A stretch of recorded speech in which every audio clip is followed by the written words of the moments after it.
Not required to respond, but you do have the opportunity if you wish. Do you wish to respond or would you choose I do. to move on? I do wish to respond. Number one, I've never denied that I shot my wife. Not one time. Yes, I shot her. And I shot her because of what the situation she put me in the state of Florida. And she was not as holier than thou person as Mr. Davis likes to proceed with. She was, what you would call it, psychopathic. She was not good either.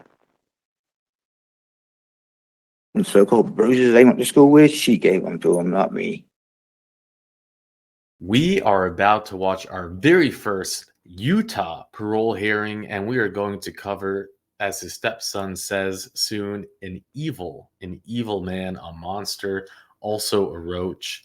When we're done with this hearing, we'll unpack it and then move to another new state, the state of Iowa. When we're done with Iowa, we'll go to a pretty much new state for us, the state of Illinois, and then we'll wrap it up with Louisiana and then a little bit from Connecticut. It's going to be a long night. I want to get all the different states in so that we can see the different cultures. Thank you, Richard, for finding this and making this possible. Now, with that, let's jump in. Good morning. We are on the record now. This is the time set for the original hearing for Howell Monroe Williams Jr. Is that you, sir? That is correct. Can you tell me your offender number? 140327. Thank you. My name is Blake Hills. I'm a member of the Board of Pardons and Parole, and I've been assigned to conduct the hearing. I need to swear you in, so please raise your right hand. Do you promise that the testimony you will give will be truthful and accurate? Yes, sir. Thank you. Mr. Williams, did you receive 7 days written notice of the hearing?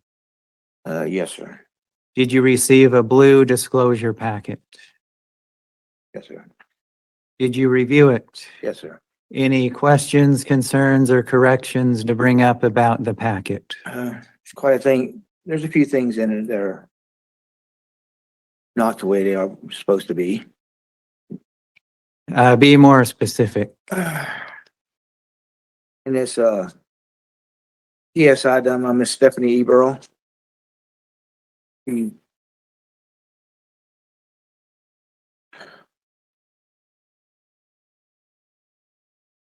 Wrote it down. Yeah, it says I still have warrants out of Florida, which I do not. Because I wrote every county that I've ever committed a crime in the state of Florida and got their, see if I had a warrant, outstanding warrant, and they were all said no, and there was no warrants. Okay. The so-called sexual battery charges, they were dropped when I went to prison for the last time in Florida.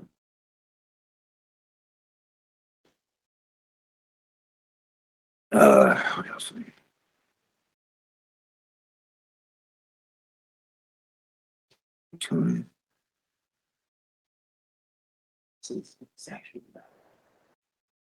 Oh, and it says I have 15 years post probation. I don't have 15 years post probation. I wrote probation parole there too, and they said I have nothing outstanding in the state of Florida. Period. Plus, I don't know where she got that I was married 7 times and had 3 children, because I've never told anyone I've been married 7 times and had any children.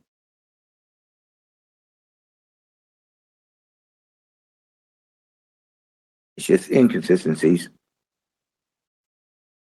And he says, I reported being involved in a non-serious accident in 1988. It was pretty serious. It broke my back and my jawbone and my eye socket. And it's what's called chronic pain. And then it's, she says, he poses a real threat to safety, to society, especially to women. I don't see how she could even put that statement in there.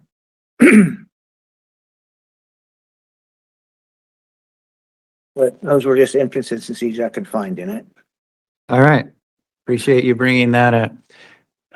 Let me tell you how we're going to proceed this morning for your benefit, the benefit of those who are here or those who may be listening online. No decision will be made in this hearing today, so nobody should anticipate such a decision.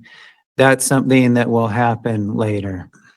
The way we will proceed is there is a victim representative here, and we will hear from him first. Then you will have an opportunity to reply to that statement if you wish. You're not required to. Okay. After that, I will ask you a number of questions about what happened, what you've been doing in prison, and what any release plans may be. And at the end, I'll give you an opportunity to bring up anything you believe the board needs to know that we haven't covered already. Okay. Does that make sense? Makes sense. And I want you and everyone else to know that I will ask hard questions. They are not meant to embarrass you or the victim's family or myself or anybody else. They are simply meant to gather information. You understand? Yes, sir. Okay. As I mentioned, we will hear from the victim representative first. Sir, will you please raise your right hand? Do you promise that the testimony you will give will be truthful and accurate? Sir. Thank you. Go ahead and put your hand down. I do have your name here, but for the record, will you state your name? My name's Evan Jeremiah Davis. Thank you. And if you wouldn't mind, move the microphone just a bit closer to you. Okay. That should be fine there. Go ahead, sir, and tell me what you would like the board to know. To begin with, the statement that he said about, sorry, my throat. That's what the water's for. I'd like to clarify the statement that he said about the sexual battery charges in Florida being dropped. I'm curious as to if those charges were the ones involving myself, who was 10 years old at the time, or my younger sister, who was 8 at the time. I feel that I deserve like some knowledge about that because I never really got any clarity.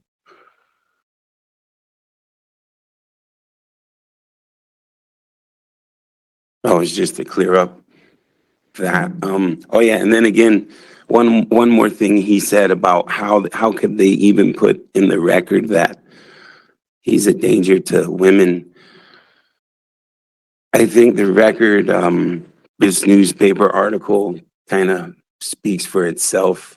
I think that also speaks to his lack of character, wasting you nice folks' time talking about how could that be? How could somebody say something about me when he shot my mother in the head 8 times while she was taking a shower and dumped her body on the side of the road, and she wasn't found for a number of years, and I wasn't informed for an even greater number of years. Yeah, I was looking for my mother for like 10 years until I found out about this news. And so one, before I even get started, just to address those 2 points, I'm curious about the sexual battery charges, if those were in fact the ones against me, my little sister Jessica, who I haven't seen since I was 10, by the way, or my other brother or my other little sister because of this man's actions. And also, I just like to clarify and just, I don't know, I thought we just raised our hand and swore to tell the truth, and I'm confused as to how he could honestly sit there and ask how he thinks somebody thinks he's a danger to women when he admitted he wrote a letter about what he did to my mom in the wall, but buried it in a wall. I don't think he's arguing that. I think he's here trying to argue a technicality. And so I don't know if we could have him raise his right hand and try to get him to promise to tell the truth again. Sorry, I just wanted to mention those 2 things before I got started. Wow, respectfully, sir.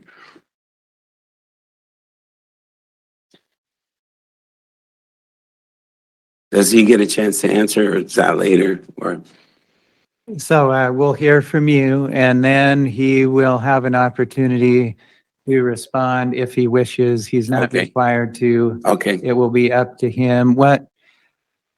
Just to make sure everyone knows what we're doing here, we're going to hear from you, and then we'll proceed with the hearing. I'm not sure whether you're wondering whether you'll ask questions and he'll answer, and you'll ask questions and he'll answer. Yeah, no, I am a little fuzzy because this is the first time I've ever been to one of these. It's the first time I'm informed that this one was going on. Otherwise, I would have been at the earlier ones. Understood. But it's So you'll make your statement. okay. He can respond if he wishes to. Okay. Awesome. So I should go, I reckon, huh? I should Yes, go. go ahead and tell me what you'd like the board to know. Okay, so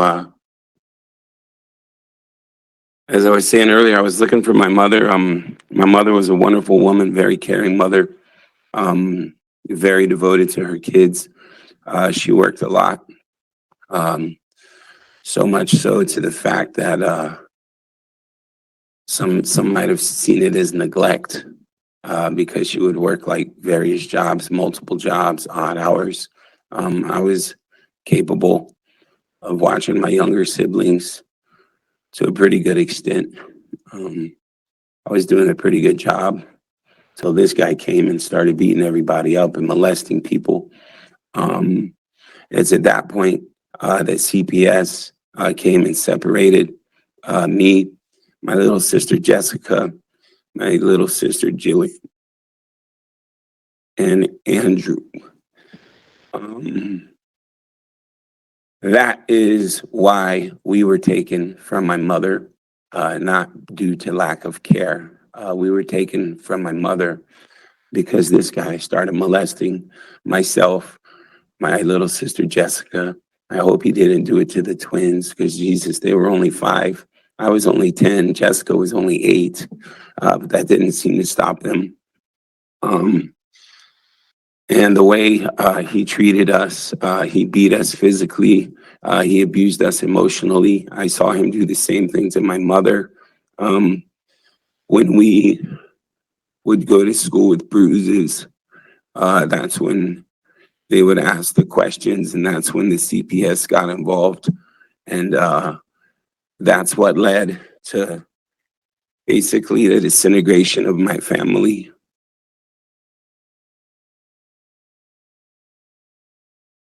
I think that was 80. Oh, I suck at math. Hold on, can I have a second to try to count, please?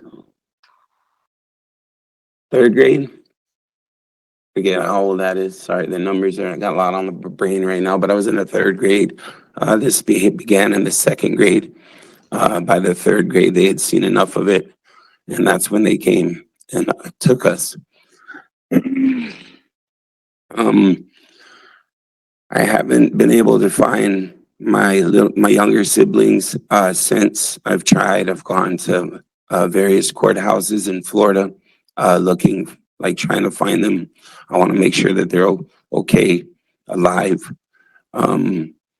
Looking for them brings me anxiety because of what I found out about my mom. Finally, after looking for her for so long, getting that, like, about the worst news you could get.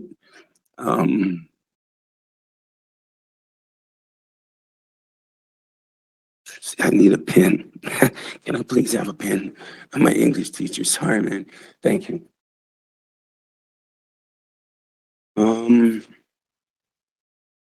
I promise not to throw it. Let's see here. So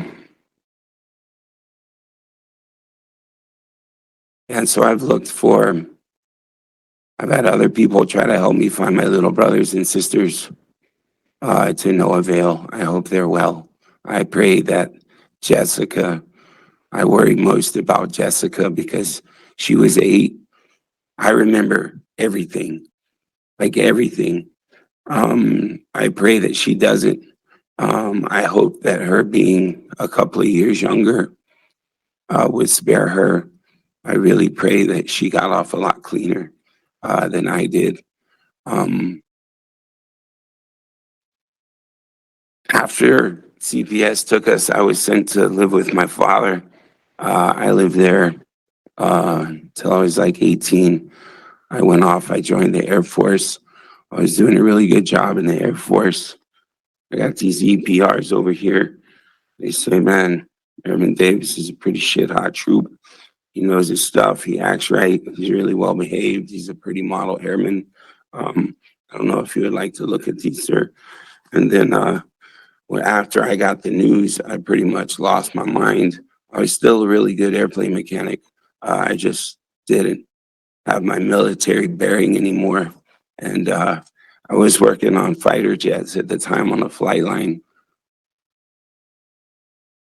And so they had to take my flight line badge, basically making me useless in the Air Force for my job that they had trained me for.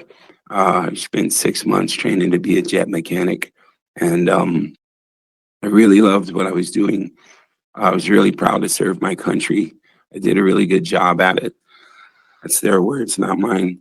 And the behavior, everything was on point until I got this like pretty soul crushing, devastating news. I'd been trying to find my mom for like 10 years. And then one day we get the call that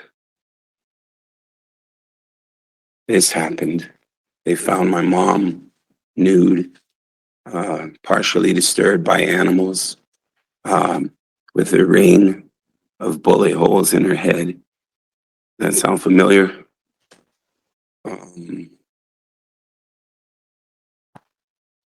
So needless to say, sir, a pretty promising career in the military was cut short because of this guy. I have those records. Well, I got part of this is some VA stuff. I'm still fighting with those clowns, but I got these. That's in the. I do have records of that as well. Yeah, I'm really stoked I survived. There was about 5 years I was pretty hell on wheels. And just hitting it pretty hard. Never malicious. Never like mean to anyone. You guys can check me here. I actually brought a copy of my background check. Yeah, there's nothing mean on there. Got some speeding tickets. But even in like the midst of my worst, could do nothing even approaching what I saw this guy do when I was 10. Luckily, I wasn't there to see all of it, but I've never approached anything. I've always used that as how to not act. So I guess if anything, actually, my mom taught me how to act. He showed me examples of how to not act, but my mother taught me how to act. My mother gave me my manners. My mother gave me my desire for education, which after like the 5 year storm, I'm gonna call it, I started going to university. I got a degree in social work. That was like kind of self-help for me. That was like my therapy. I couldn't afford a doctor. So rather than just sit there and mope and woe is me, I went and I got a social work degree, partly for me and partly because I wanted to help others who had perhaps been through stuff like me. While I was doing my practicums, I was this baby-faced, like 28-year-old kid. And the clientele that I was interacting with while I was doing my practicums, they were older and like bitter and jaded and like angry. And I was like screw this. Like, no, I'll go help kids. Like I can help, hopefully if I could be of service, if I go work at a school and help kids, because I know there's a lot of kids that go through what I went through. That's another reason I'm such a nerd and I'm looking for, and there it is. And yeah, it's like school. I always loved school. My mother always like, she really instilled in me school. I was always like, Mom, why you gotta work so much? I wanna play. I know, honey, I know you wanna play, but mommy's gotta go to work. Mommy's gotta go to work. And so that, that is what it is, man. That's life. That was all good. Everything was all good. Everything was functioning and working until this fool stepped into her life, our lives, and ruined all of them. Like, just like utter devastation. Like I say, I hope Jessica got off clean and doesn't remember as much as I do. I hope the same for the twins. They're much younger. I think there's a better chance that they escaped the memories. Yeah, after the social work thing, I said, man, I can be a better service helping kids, not turn into these people. So I got the master's in education, got a teaching certificate. Went back, I got a TESOL certificate, a bachelor's degree in English, because I was thinking about going to teach overseas. And I wanted to be like the best teacher I can for my kids. And so just always trying to better myself. And yeah, just not take up space like some of these cats do. Yeah, so even though like my interpersonal life got wrecked, I refuse to let him like win. Like I've had a kick-ass life. I've traveled the world like 3 times and counting. I got like 30 stamps in my passport. I got job offers in multiple countries. I got job offers in multiple states. I was able to come here. It was a bit of a trip. I was more than happy to come here. Like I say, this was the first opportunity that I had. I wasn't aware of the other hearings, or I would have been here sooner to speak on behalf of my mom. What this man did to my mom is just disgusting, reprehensible. What I saw him do when I was 10, what I witnessed as a little kid, up until what's in this newspaper article. Just heinous beyond heinous. I mean, I get it. People get into arguments and they might fight sometimes, but this is just cold-blooded, like next level murder, aggravated murder. You don't shoot somebody in their head 8 times while they're taking a shower and claim it was an accident. Especially not with the behavior that I witnessed that led to us, me, my little sister, the twins getting taken away by the state of Florida. The state of Florida felt the need to intervene because of the bruises that we would go to school with. And Jessica, my little sister Jessica, she was in pre-kindergarten or first grade. I was in the 2nd grade when this started, and the 3rd grade when they came and took us. It was when she mentioned and started playing inappropriately at whatever child care facility she was at, talking about getting married under the table was the way she termed it. Does that ring a bell, Howell? This girl was 8. This girl was 8. Can I ask you, sir, what do you think should happen? In other words, the question is, before the board, should we grant parole? Should we have a rehearing or something else? I want to make sure that I allow you to speak on that before we run out of time. Can you tell me what your position is on what decision the board should make? And if you don't have a position, that's fine. I just want to give you that opportunity. Well, to preface that, back when I was 10, he showed me a stack of Polaroids. And they were kind of like a prized possession of his. And maybe he'll answer this later, maybe he won't. That's his prerogative. I'd like to ask him, did you kill those ladies too? Where my mother was found, several other victims were found about the same time. Did you kill them too? And like, not all of them, maybe it was just a couple of them. My brain don't quite work like yours, so learn me, please. Riddle me this. That's to him, sir, not you.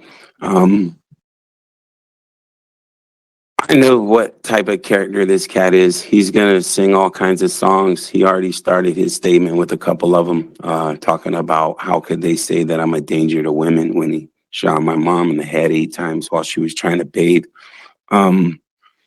Also, Uh, what was the first part they caught me up? Oh yeah, the sexual assault charges. I'd like to make sure that those are really, have been dropped, and I'd like to know if they involve me. Like, I can't get any information about that stuff. It's bizarre. You'd think like, hey man, this is me.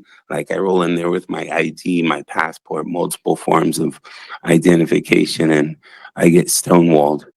Um, I think he's an absolute danger to society. I think anybody that has wives, grandmothers, women, children, he would do it to any man that he could physically overpower, 10-year-old little boys. Um, I'd say pretty much everybody's on his menu. And in my understanding of the law, that's what the prisons are for, or for dangers to society, sir. And I honestly, genuinely think that this guy is still that. I don't think he's changed. I don't think that changes. My friends tell me all the time that I'm crazy, and I tell them they're absolutely right. I'm crazy as hell, but I'm not evil. You can't fix evil, sir. And that cat is evil. And the stuff he does is evil. Thank you for making that statement. I want to make sure that Mr. Williams has an opportunity to respond and that we're able to cover some things.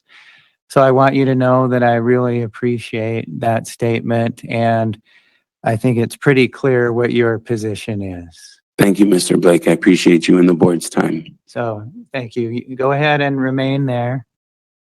Mr. Williams, you're not required to respond, but you do have the opportunity if you wish. Do you wish to respond, or would you choose I do. to move on?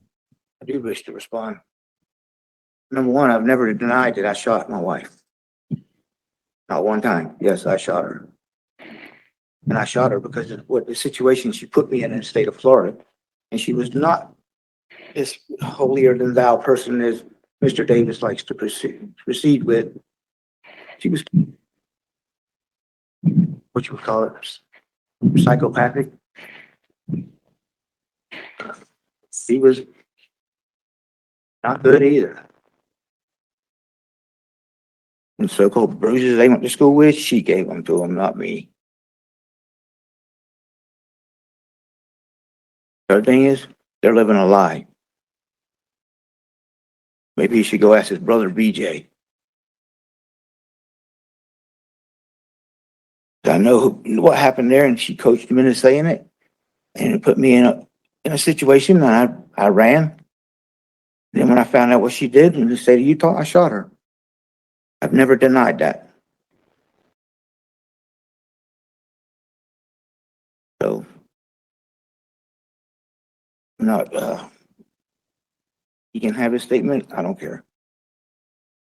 One thing I say, like I said, I did learn patience. I've been locked up for 27 years. Today's day one of year 28.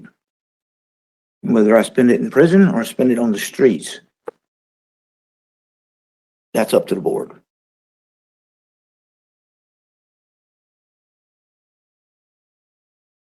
All right. Now, the young man's living a lie in his brain. I don't know where it came from, but I actually do know where it came from. It came from his mother. Can you tell me how many times you shot the victim? One time, the gun was a sheared firing pin, and when I pulled the trigger, all 8 bullets came out.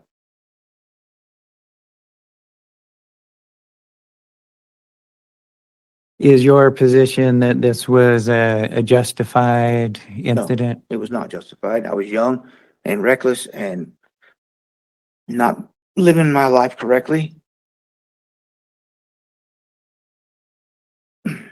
It sounds like in your mind at the time, this was revenge for things that you perceived. Is that accurate? It probably was at the time, but I was only 20-something years old.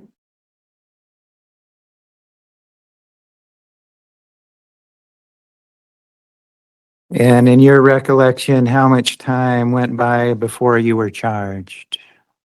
They didn't even report her missing for 8 or 9 years.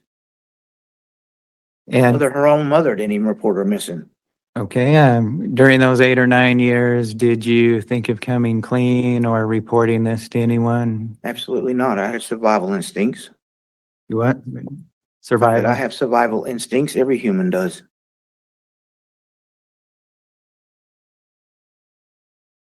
I noted in your statement to the board, there was a section for victim impact.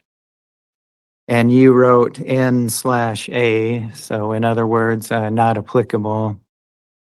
I'm interested in your point of view, why you would write not applicable for victim impact. Didn't have any victims in the case because her family didn't care about her. They didn't report her for 9 years. And the only reason why her mother reported her was when she came to my house in Live Oak. She came up she had a police officer bring her to my house. She didn't say, "Where's my daughter?" or "Where's Casey?" or "Where's Barbara Williams?" She didn't say that. She said, "Where's my money?" Because she had used money from a trailer to get me out on bond. And I told the cop to remove her from my property. And that was the day she went down and turned her missing report in to Bill Goatee at the FDLE. So if I'm hearing what you're saying, you put not applicable because there are no victims of this crime. Is that Not your that I know position? of. Victim was my wife. Seems like it had an impact on her. Yes, sir, it did. Tell me about your history with substance abuse. I've used quite a lot. I've drank quite a lot. Pretty much every drug available, is that fair to say? Well, mostly downers Beginning at age 13? yes, about 13.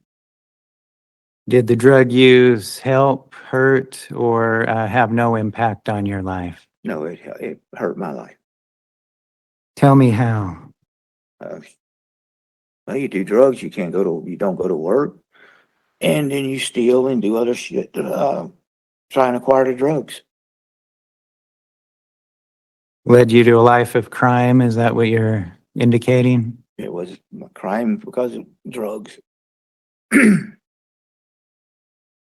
How would you describe your mental health condition currently? Currently, it's well. Any issues that are not being addressed that should be? No.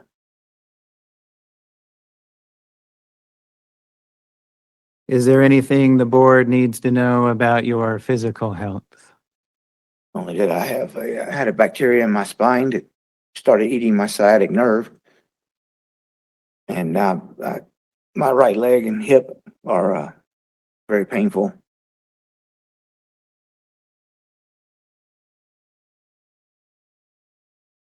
In addition to pain, tell me what other impact, if any, it has on your physical condition.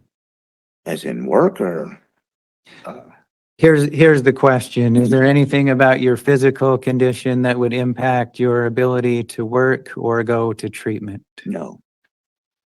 You could do both of those Yes. things?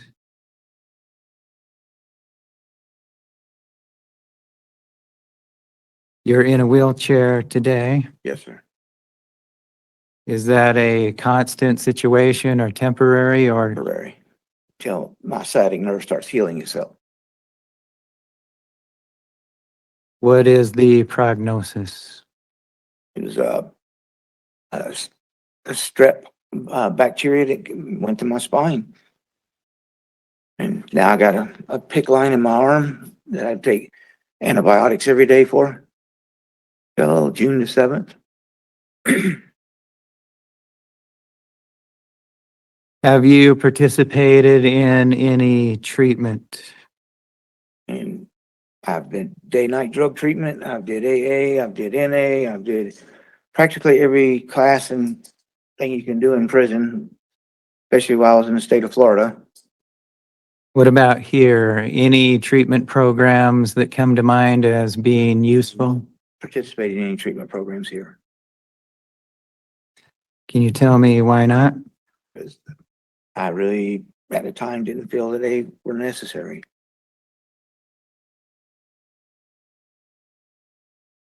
Sounds like you were given the opportunity for treatment and declined. Is that accurate? Well, my caseworker asked me to go to anger management, and I really don't have a problem with my anger. So I declined it.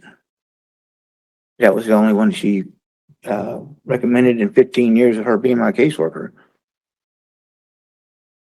So in 27 years, you've been offered one program. That's it. Nobody ever In talked to you. 27 years, I've completed almost 81 certificates from the state of Florida and some certificates here, but it's not, in the last 15 to 20 years, I have not participated.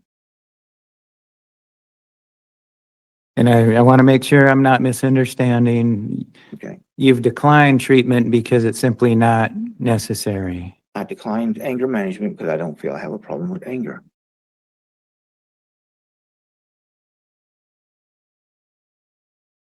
And no other issues that treatment would be beneficial for?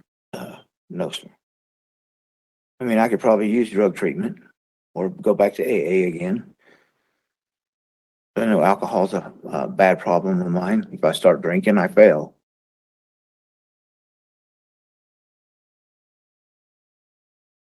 Given that, is there a reason you haven't participated in drug treatment? It's just prison. There's drug treatment in prison. I know there is drug treatment in prison. So tell me what that means, that you haven't participated in treatment because this is just prison. Help me understand what that Let's means. see, I was given a 5 to life sentence, which in my view, that 5 years means that you would have a parole hearing in 5 years. Well, that never happened. And then when I sued, well, not sued, but I put a petition against the board to get them to give me a hearing. The board back then, not you and not the members of the board now, but back then, held a redetermination with no notice, and there was no notice of it at all. 6 days before my hearing about my parole date. And so now that invalidated my whole petition because they held a redetermination and said no change. So I'm looking at it sitting here 25 years and now I'm 59 years old. What's the use? They're probably not going to give me parole. So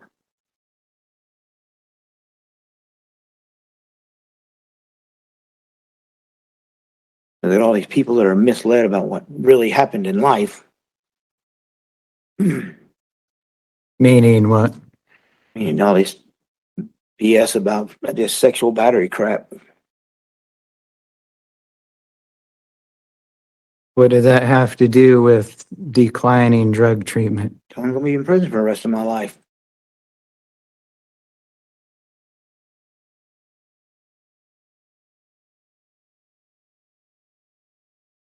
You're going to be in prison for the rest of your life. Why would you do any damn thing? If I had an inkling of hope that this parole hearing would give me parole, I would do everything. I would jump through the hoops and play the game. Rather than do treatment to make yourself better? I'm better in my mind already. You're a perfect person? No, I'm not perfect. Neither are you. Nobody in this damn room is perfect. It seems like everybody has things they could work on if they chose to. Yeah, but I don't need to work on it. But yeah, they wanted me to go do it. I will go do it. I notice you have a page and a half of disciplinary violations. Sure do. Can you tell me why? What's going on that leads to these violations? I'm a tattooist.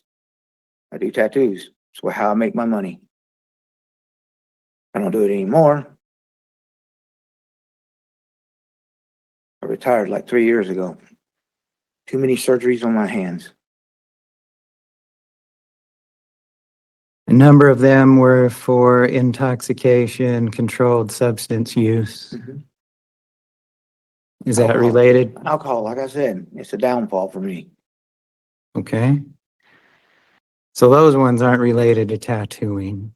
They kind of mix. Tell me how. You get drunk and you tattoo.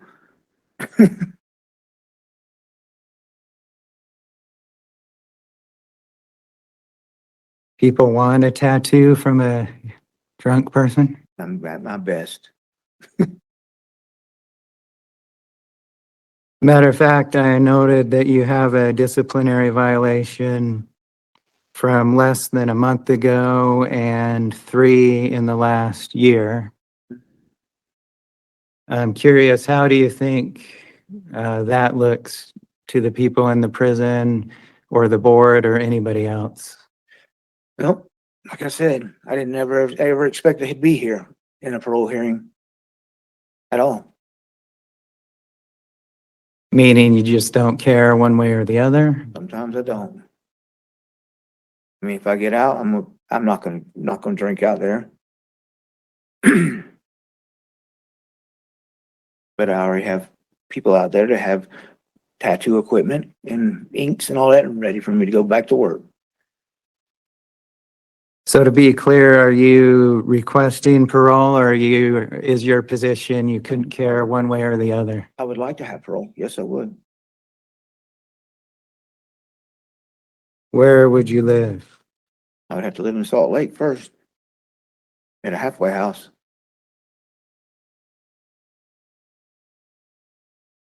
And you would support yourself through tattooing? No, I would get a regular job somewhere. What sort of work? Painting. I do painting. I paint houses. I paint signs.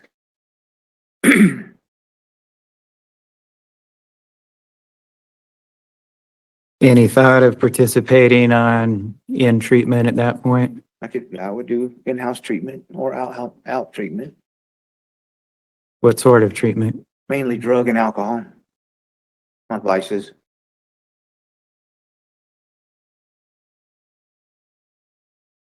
Do you feel that you've changed since you've committed this crime? Yes, sir. Tell me how. Well, I've learned to control things about me. If I would have been more mature, I wouldn't have shot Casey. But she would not leave.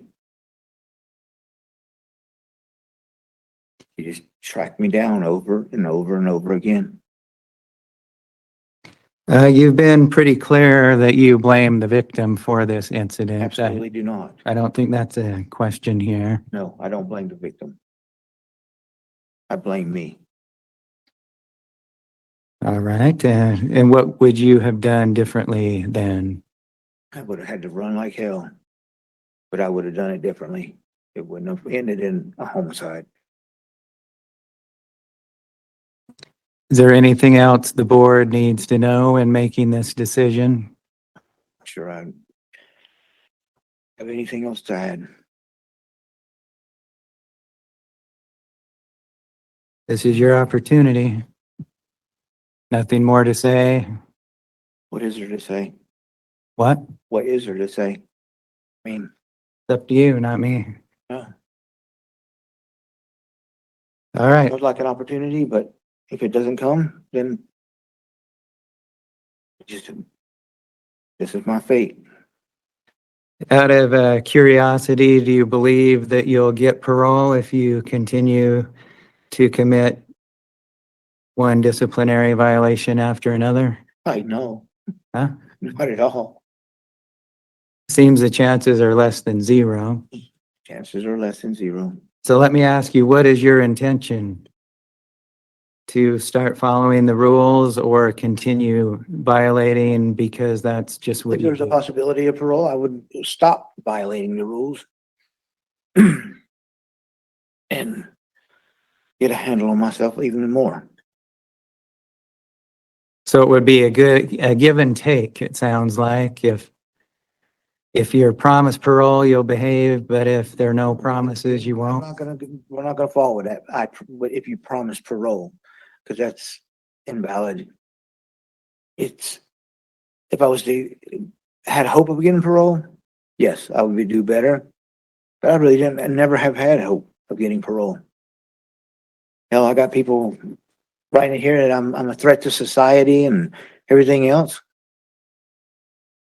Almost where I'm to the point where I don't even care. All right. Prison or the streets. I mean, it's one or the other. It's all the same to you, it sounds like. Right now it is. Okay. Sorry. As I mentioned, you don't receive a decision here today. Yes, sir. At least 3 members of the board must agree on what comes next. And that decision will likely be a month or 2, perhaps even 3 months in the future. I have patience. Any questions about that procedure? No, sir. I would like to thank everybody who appeared and participated today. Yes, sir. The hearing is concluded. If you'd like to write the board, you're welcome to do so. If you do, Mr. Williams will get a copy of your letter and he'll have an opportunity to respond. Wow, what a hearing. I'm just blown away by what a monster we just watched. We watched evil.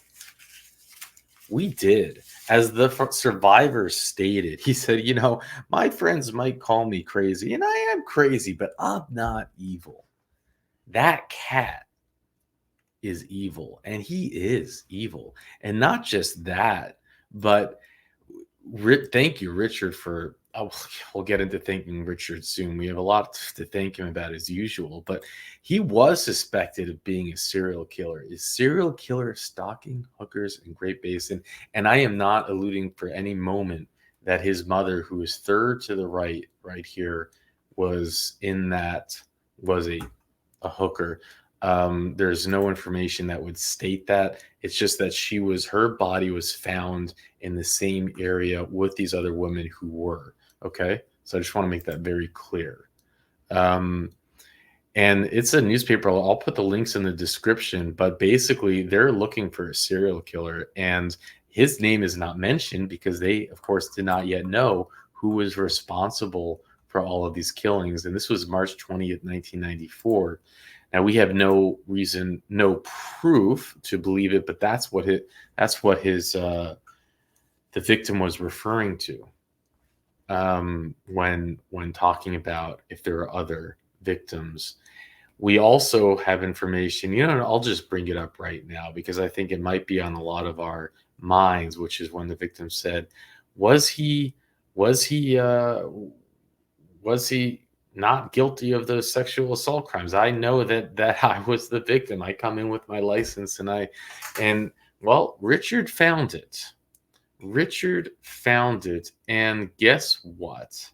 He was found totally guilty. He's on the registry. Let's share this screen as well. Under the age of 12, okay? In 1992. Of course, he somehow was able to have another conviction in 1997 for the same offense. This was Florida just releasing him right away. So, but it's just a child. But here it is, guilty verdict. And I don't know why the victim couldn't find this or if he knew that this did exist, but he was looking for it was overturned. But he's still on the registry. And if you want to look at the statute, just for proof of it here, person 18 years of older commits sexual battery on someone less than 12 years old. Two of them.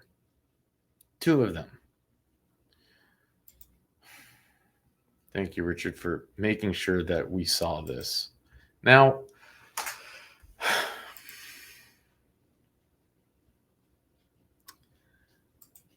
it's we have some more information that we'll go over how he was caught, where he was, even the police officer that made it his mission to solve these cold cases. But I guess just let me just get some things again off my chest. How did you feel about the hearing itself, the format, the parole officer that did the interview? I like how I thought he did a great job on the interview. I thought that he gave the victim, the survivor, a platform to say what he wanted to say, and was respectful in bringing up time. I thought that he was, gosh, I mean, it's so if you like these Utah hearings, leave it in the comment section. We've already recorded dozens and dozens of them, and thank you, Richard, for finding it. It's not easy to capture these, and it's been a lot of work going into this. So we'll keep spinning the map for you if this is something that you want to see, but it is interesting to see the different cultures of how they operate. Now, it will go to the parole board members and they make the final decision, which can be frustrating for some of the other cases that we're following when it's unclear how they're going to go. It's clear in this one he ain't getting paroled. Man, what's he say? I have no other victims. Oh, well, she's a victim. I killed her, but no one else is a victim. I mean, the guy is a classic sociopath. He's a classic antisocial, someone who should never be released. It's so clear. The idea that he's getting a parole hearing is actually surprising. I mean,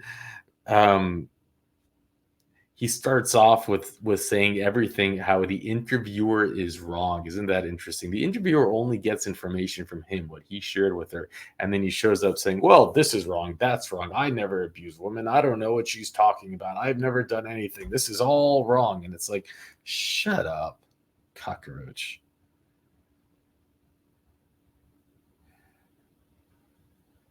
I pulled the trigger and all 8 bullets flew out. I only pulled it once. It was one of those guns that are somehow broken and they become fully automatic. He asked him, so why all the write-ups? Well, it's my job. I do tattooing. Well, what about the substance abuse? Well, I drink and tattoo. He's like, people really want to get tattooed from a drunk man? And remember, this is Utah, where prohibition against drinking is still. I lived in Park City, Utah, for a year. How did I forget to mention that? So I loved it. I lived in different states, and I loved it. I would have stayed there if it was up to me. I mean, Park City, Utah is like a dream. It's like on my lunch break, I would take my Jeep Wrangler that I still have, 1997 Jeep Wrangler. I would drive it to the mountain, do a run. I'm a snowboarder, or was a snowboarder. It's been a while, and then come back within the hour. I'd be back at my desk. From there to back, and it was just so beautiful in the holiday season, the way with all the snow and the lights and but in Utah, you still have to get the liquor. You actually, they're state-run stores. You can't just buy liquor anywhere. It's very regulated and official, and so even it's probably even an extra strike on you that you're drinking in prison. But we'll see more of that in the next parole hearings, how their culture works. Let's go through some of and then we'll go to another new hearing. We'll go to the state of Iowa, which is quite interesting as well. So let's go over. So this was written in 1999.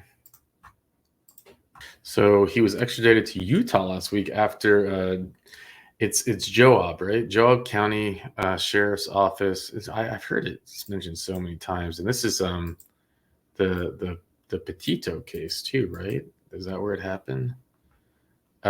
Sheriff's Office identified the body of a woman found off I-15 as Barbara K. Williams. In March 1991, Deputy Justin Kimball and Sheriff Carter discovered the woman's body outside of Mills, which is 88 miles south of Salt Lake City.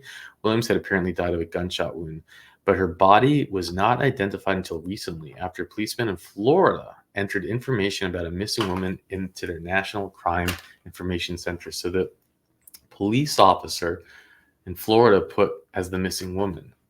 And the Joab County authorities matched the fingerprints of the missing Florida woman to those of the dead woman and issued a warrant for the arrest, who was serving time in Charlotte Correctional Facility. Williams appeared in 4th District Court Tuesday. If convicted, he could face the ultimate penalty. Let's see if this is... Yeah, here's where it shows that he was being held on a parole violation in Florida. This is when they're working on the extradition.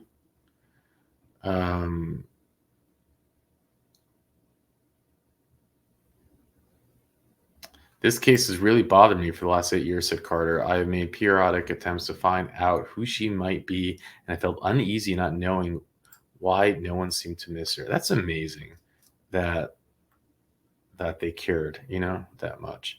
It would have been nearly impossible to identify Barbara without the cooperation of law enforcement agencies and help of our case sharing information. And here's the man in Florida. And here's how you have two states that intersect. You have Utah police that actually cared, and then you had this Florida cop that actually cared. And thank you, Richard, for calling it out again. So this was written in 2002, but because you had, and there's my dryer again, and someone put in the comment section, because I was complaining, Mandy, you can put it on silent. And I had never known you can put it on silent, the dryer. And when I read that comment, I went and put it on silent. There's a sound button.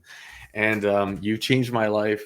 I can't remember who wrote it, but you changed my life. Thank you. And it apparently the sound just went back on, but I had not been bothered from that sound in a few months, maybe, since that comment was written. So I'll just put it on silent when I'm done with this.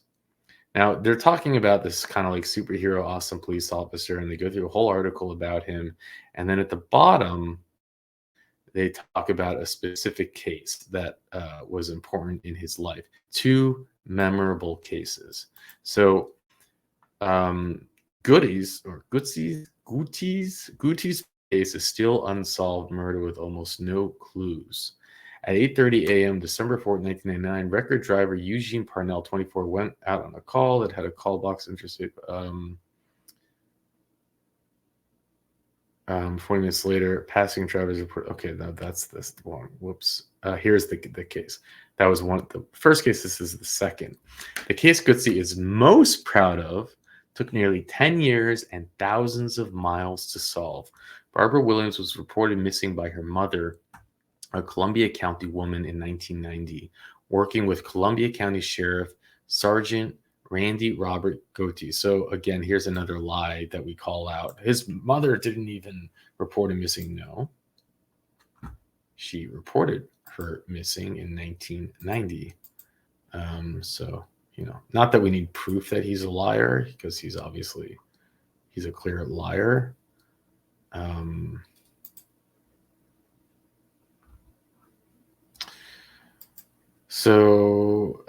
Working with the Columbia County Sheriff, Sergeant Randy Roberts was able to identify a woman found dead 4 years later outside of Utah as Williams. Her ex-husband, who had gone on a second marriage and second divorce, was identified as a suspect in 1999. Here's another cash in his lie. I've never been married that many times. Howell Williams was being held in Charlotte County in a theft case when Utah officials delivered his arrest warrant to Barbara. During my now here's the thing that amazes me. I just don't understand it. But during my interview with him, he made reference to finding the Lord, but he denied killing her. I told him, if you found the Lord, you need to do right by this. Hal Williams dropped his head and cried and told him and others that he did want to do right, and he confessed to the murder. And again, why this is something I don't understand, which is, how does a true sociopathic monster cry and confess when he did have nothing to gain? And it makes me just wonder, is he a sociopath? Is he a psychopath? Maybe he's just really immature and evil, but he does have, like, you know, I just don't know how this stuff works, but I don't know. How else can you explain it? He had nothing to gain by confessing, and there's no way they could have gotten him on this. What really surprised me about that case was that after he went to prison, he wrote me a letter and thanked me for confronting him with his burden he had carried all those years. This case also helped bring some closure to her family. So again, to me, it blows my mind. I don't understand how these work, but this is part of why we do this. It's confusing as hell. Although bottom line is we saw what a monster he is. We saw what a degenerate he is. We saw that he belongs to be locked up forever. And I'm glad. I think we feel, you know, to see the survivors stand up and really lay it down there. But we're going to move to Iowa now. And this is a totally different kind of case. We're going to hear first from the survivor. They made an exception for this hearing because the survivor did not want to be in the same virtual room as the inmate. But I have seen other Iowa hearings where the survivors do speak at their normal time. This is just different for this specific case. With that, let's jump in. Morning. I'm really rather surprised that you can serve so little time in this state for all the things that have happened to me and escape. Wanted to thank you for your time, for the ability to read a statement. I am the victim of the attempted murder and assault on my life by Ali Yonis, Mr. Yonis's son. Mr. Yonis and his wife facilitated the escape of his son, my assailant, to Jordan in order for Mr. Yonis's son to avoid prosecution and jail time. I know their son is guilty because I can identify his son, and I could identify him because I saw him before he started to strangle me. Mr. Yonis knowingly and with great forethought attempted to obfuscate justice. He had no regard for the law. By his request of early parole, it is not clear if he continues to have no regard for the law. However, I presume that he does not. Early parole supports this disregard for his sentence and the law and the time he has been asked to serve. What it is clear to me is that Mr. Yonis was a support network for his son, a fugitive from justice. I would surmise that he will continue to support his son, which I presume would be much easier for him to do so outside prison. Mr. Yonis's actions clearly indicate that he feels that his son should not answer for his crime, and he has gone to great lengths so this would happen. Mr. Yonis presents a danger to society. Ali Yonis presents a danger to society, and Mr. Yonis failed to acknowledge this by his actions. Again, I would surmise that his support of his son, a fugitive, has not and will not change for him. Mr. Yonis himself has shown his willingness to flee and avoid the consequences for his actions as well. The fact that he was about to board a plane for Jordan to himself flee, and in addition, he refused extradition from Nebraska to Iowa to his own detriment, indicates to me that he operates by his own rules and he is willing to suffer the consequences and should continue to do so by serving the rest of his sentence. Operating by his own rules has harmed other people, myself, my family, my friends, the university community, the Iowa City community, the state of Iowa, and his own daughter. I believe he is a danger to the community because of his inability to be truthful in all of his transactions that he went through to commit this crime. Mr. Yonis has demonstrated that he knowingly and willingly is capable of breaking the law and I believe will continue to do so. My assault and the fleeing of Mr. Yonis' son have had a tremendous effect on me. However, because the state's case is still open, I will decline to share this information as it is important the state's case remains strong.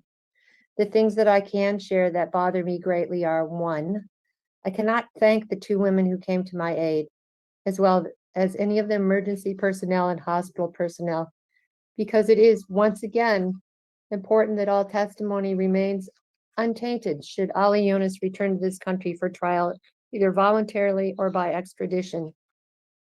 I am forever grateful and indebted to all of these people for my care.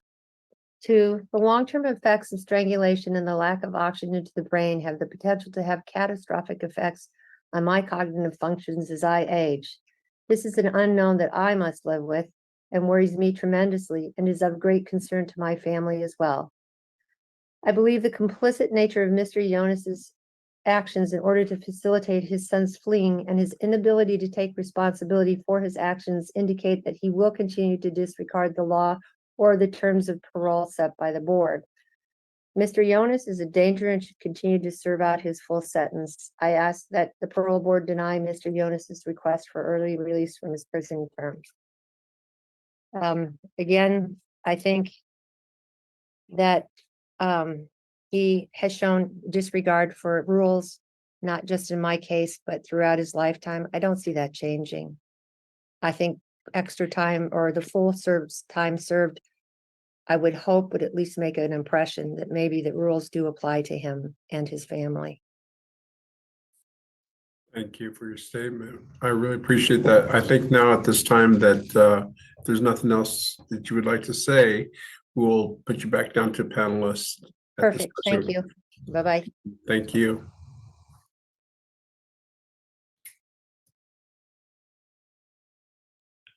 Heather, do you have that? Thank you. Okay, Kyle, if you'd like to bring the offender in at this time, we can.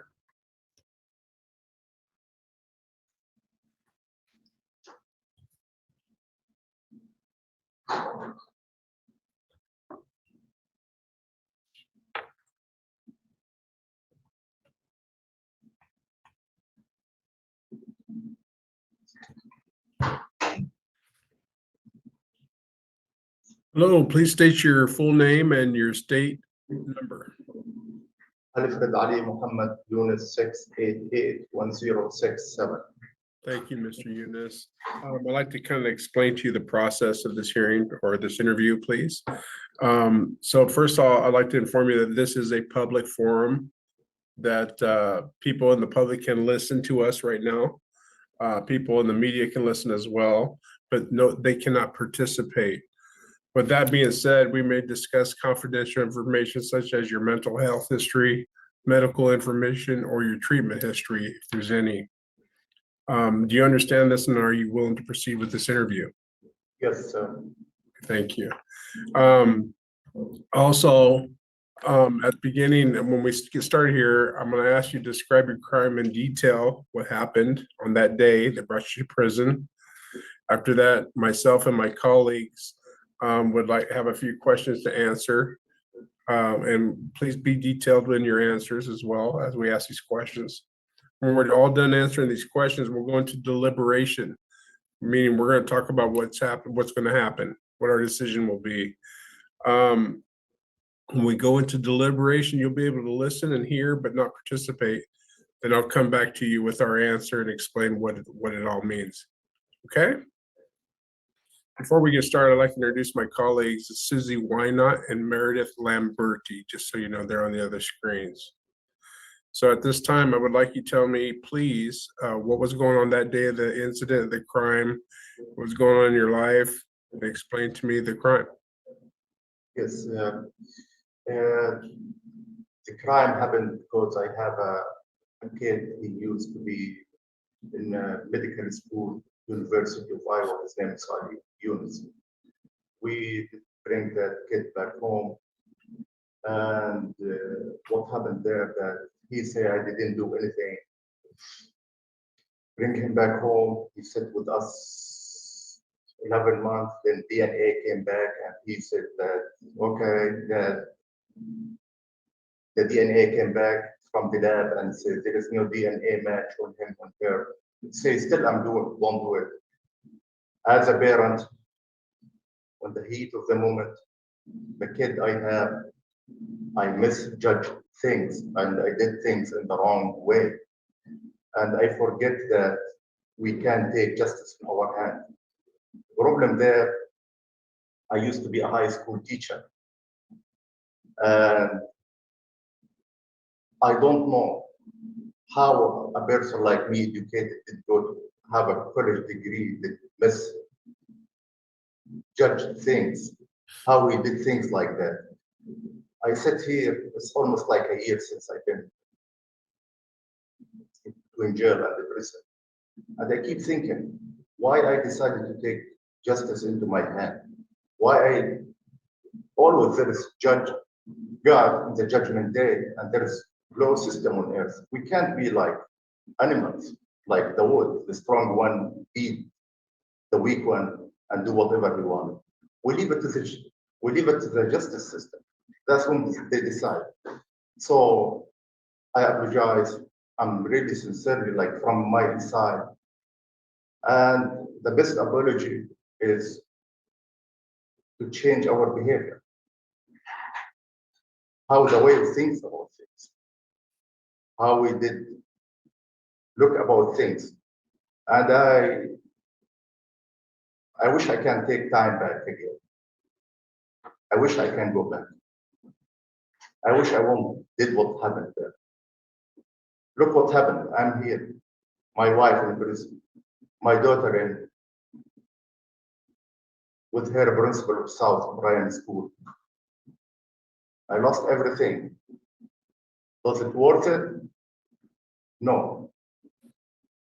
Why? It hurt me too much. I am a guy with no previous any criminal history. Always straight. I have no whatsoever criminal history in my record. I never drink. I never smoke. I never did the drugs in my life. When I stop on the stop sign in the street, I count 1, 2, 3, 4, 5. So I don't break the law. I know it's supposed to be 5 seconds. Why I misjudge that? Where's my brain? Always the same, maybe because I am a dad. But that's not an excuse. That's a very stupid excuse. I am sorry about that. And as I told you, I never had any criminal history, any bad behavior. And if you guys get a second, I wanted to show you here is from Iowa Department of Human HPS about me. I don't know if you can see it more close. Okay. Yep, and it's the date of it. It's on April. Here, the date here. It's on the April of this. And what is that for? It's for my daughter. I have my daughter. She is living with her principal of high school.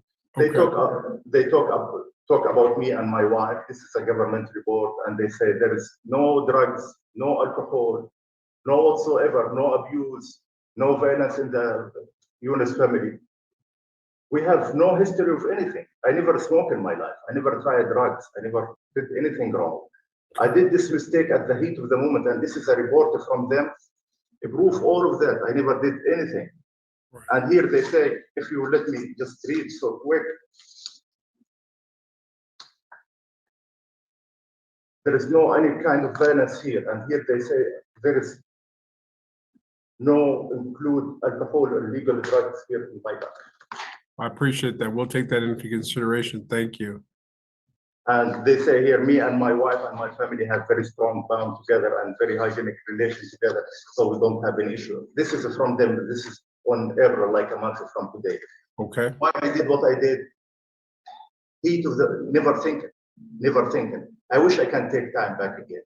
So let me ask you a question. So Yes, knowing what you know now, and you feel like you made a bad decision then, what would you do differently? If you had the same information with your son, everything, what would you do right now if you had the opportunity? With no brain, with no thinking, I will take him back to the court and make the judge decide about what he decide. I won't judge anything no more because there is a judge. There is a law. We have to follow the law. We can't make our own law. Okay, my next question for you is, you have a job waiting for you at Hy-Vee? Yes, sir. I work Hy-Vee Distribution Center in Cherokee, Iowa since 2010. I got the Employee of the Year. I have my picture on the wall of fame in West Des Moines. I got Employee of the Month, the quarter, the week 54 times. I appreciate that. So you still have opportunity there? Sir, they told me I have no issue to come back there again. I've been the trainer of the trainers there. And before I was a high school chemistry teacher. Awesome. Thank you. You know, I have no other questions for you. I might have one later, but thank you for your time, sir. I appreciate that. I'm gonna pass I it to appreciate Susie. your time, sir. Thank you. Thank you. Go ahead, Susie. If you have any. Thank you, Jesse. Mhm. Good morning, Miss Eunice. How are you? Good morning. Thanks a lot. I'm very nervous, to be honest with you. That's normal. So you talked about that as a parent, you misjudged the situation. Yes, ma'am. Can you talk to us about what was going through your mind the day that you committed the crime? When I committed the crime, or he did commit the crime. When you committed your crime? Yes. What happened there that too much pressure, like DNA came back after a year, after 11 months. And they say there is no DNA match on him, on her, on anything. The kid, since first day he came to the house, he said, I didn't do it. We came him, tell him, hey, we sent you to one of the highest college to be a doctor. I did it. I saw a guy. Family came from overseas.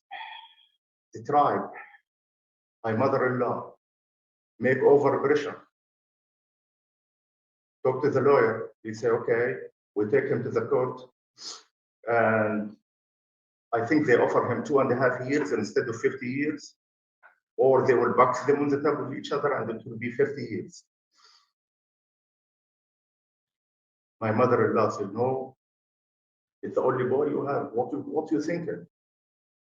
I'm taking the responsibility and taking him back.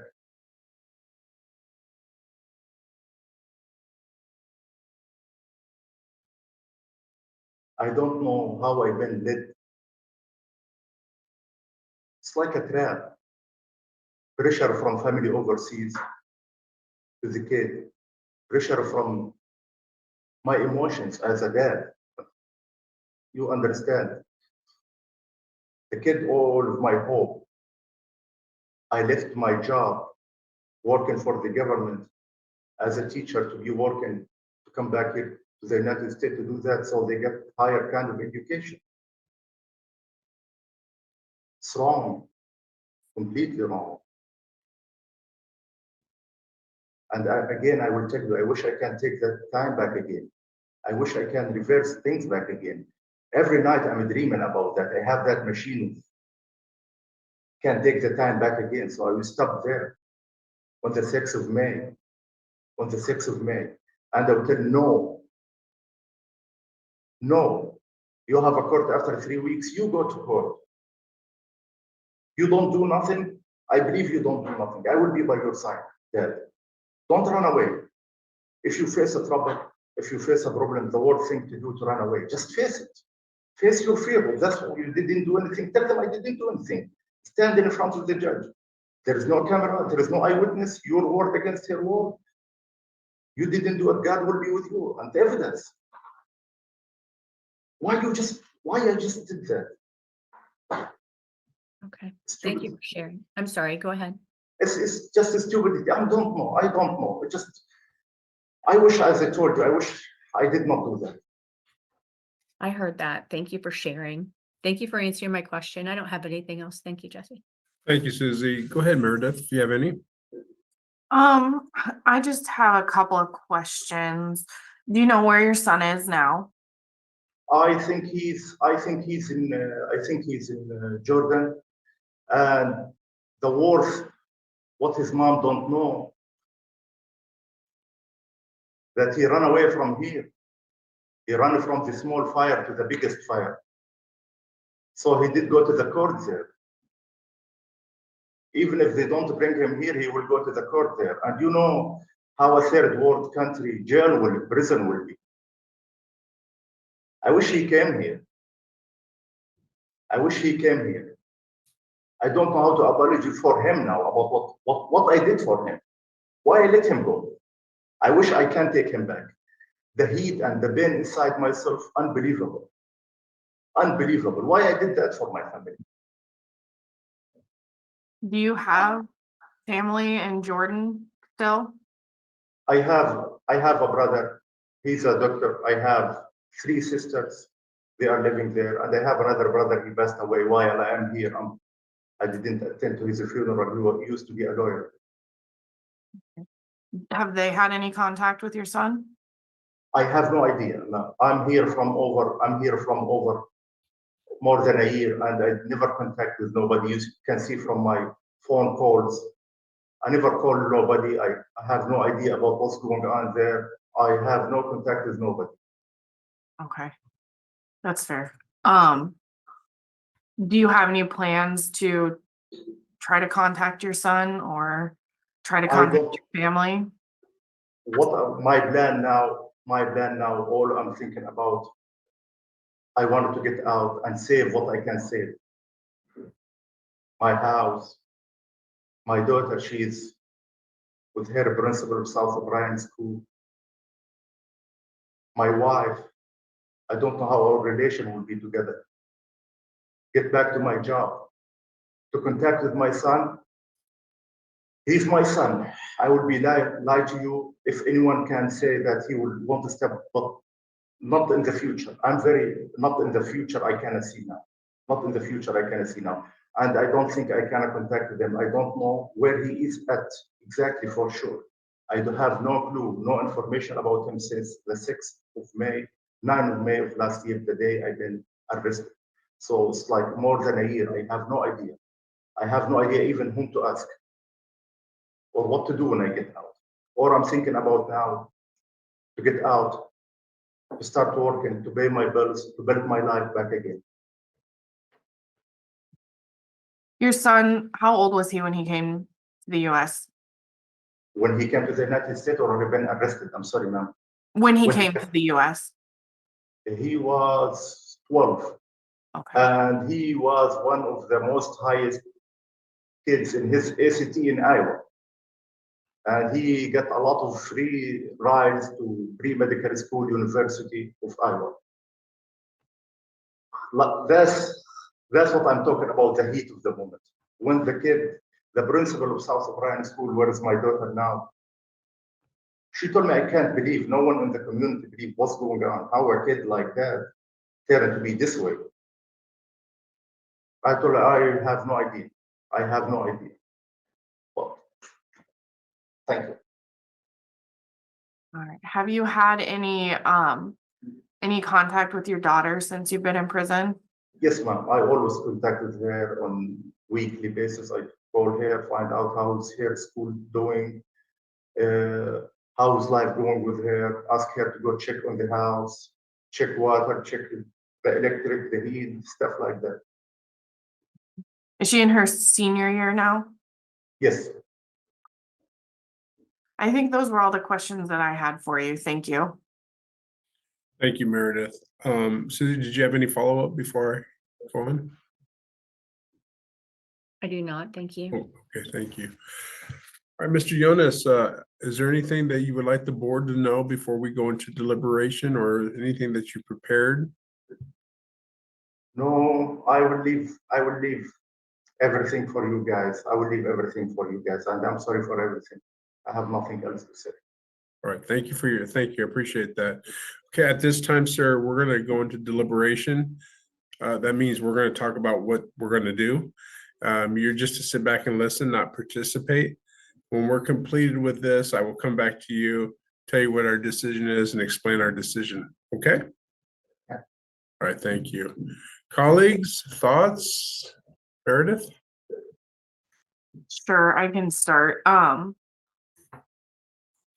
So looking back, let me just pull up my tab real quick so I can be accurate. So it looks like at the beginning of the month, we did parole his wife. And she is out. She's got a 20B on her parole in their home, which is what I was looking at. You know, obviously I'm not condoning any of the choices that were made here. Or him, attempting to flee on his own. I'm looking at these paroles matching. I'm looking at a history of, no other criminal charges. For Mr. Eunice here, I'm looking at, if he does have contact with his son in the future, that's going to be a way to track him down. So, and there is an extradition treaty with Jordan. I'm not sure that they actually follow it completely, but it's there and signed. I think that I would be willing to give this a shot because his wife is out and this is the same crime. I'd be looking at a parole with that no early discharge like we had. And then it looks like his counselor is recommending cognitive treatment. And I think that that would be helpful here as well. Thank you. Susie?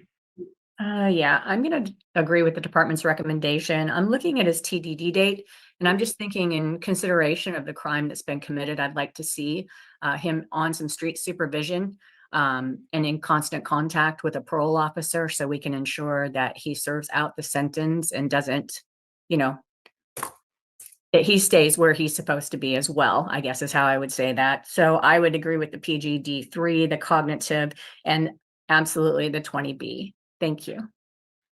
Thank you. I too am in agreement with the DOC recommendation and the same codes. For the mere fact, there is no criminal history, there's no drug uses, no alcohol uses, no red flags that would, flare up in my eyes at this point.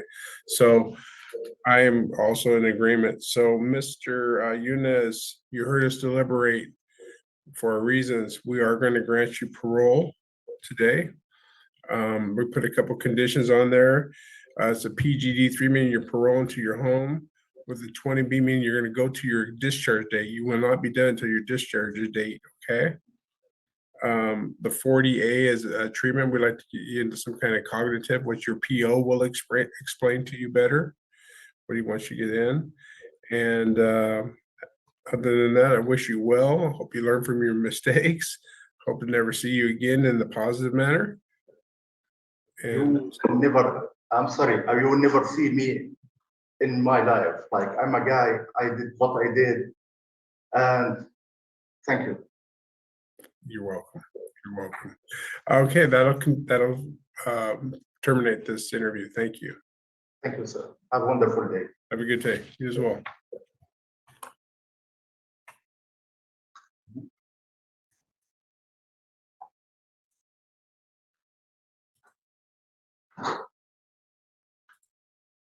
All right, thank you guys.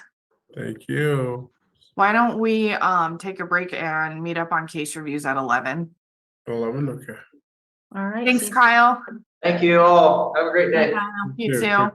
And he's granted parole. He only pled guilty November 21st, 2023. So about a year and a half into his sentence. I don't know how you feel about that. We've got some unpacking to do. Thank you, Richard, for finding the Iowa hearings, for doing all the research. It's been, I know that we put up a poll the other day. What hearings do you want to see? I saw a lot come in. There's a lot that we want to do. I would love to do Florida. I would love to do New York. I would love to do the many different states that are listed there.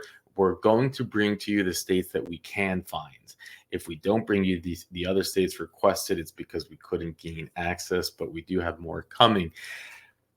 This case is pretty, incredible in the sense of all the different moving parts of what happened. Let's first give recognition to the survivor who came in with the mic drop. Now, it's not typical of Iowa to have the survivor speak first, but she specifically requested that she did not want to speak in the presence of ALFRED Ali Muhammad Yunus. So that's why they did it this way. I saw a couple other hearings that were really engaging hearings, but there was a problem with the recording software and I can't show it to you. I'm very upset about that because they were quite remarkable hearings as well, but we will be bringing more to you in the future. Let's first jump into, well, before we do that, this should have been prevented, of course. He actually has, and we'll read through it, the son was accused of sexual assault on the college campus, was accused multiple times of stalking. He might have been an honor roll student on his way to becoming a doctor, but there were red flags everywhere. So let's just jump into some newsreels. I like showing that. Thank you, Richard, again. Found a Johnson County woman guilty of helping her son flee the country in order to avoid being prosecuted. Allie Yaunus is accused of strangling a woman on the University of Iowa campus till she lost consciousness, then stole her $20,000 earrings. This happened in April of last year.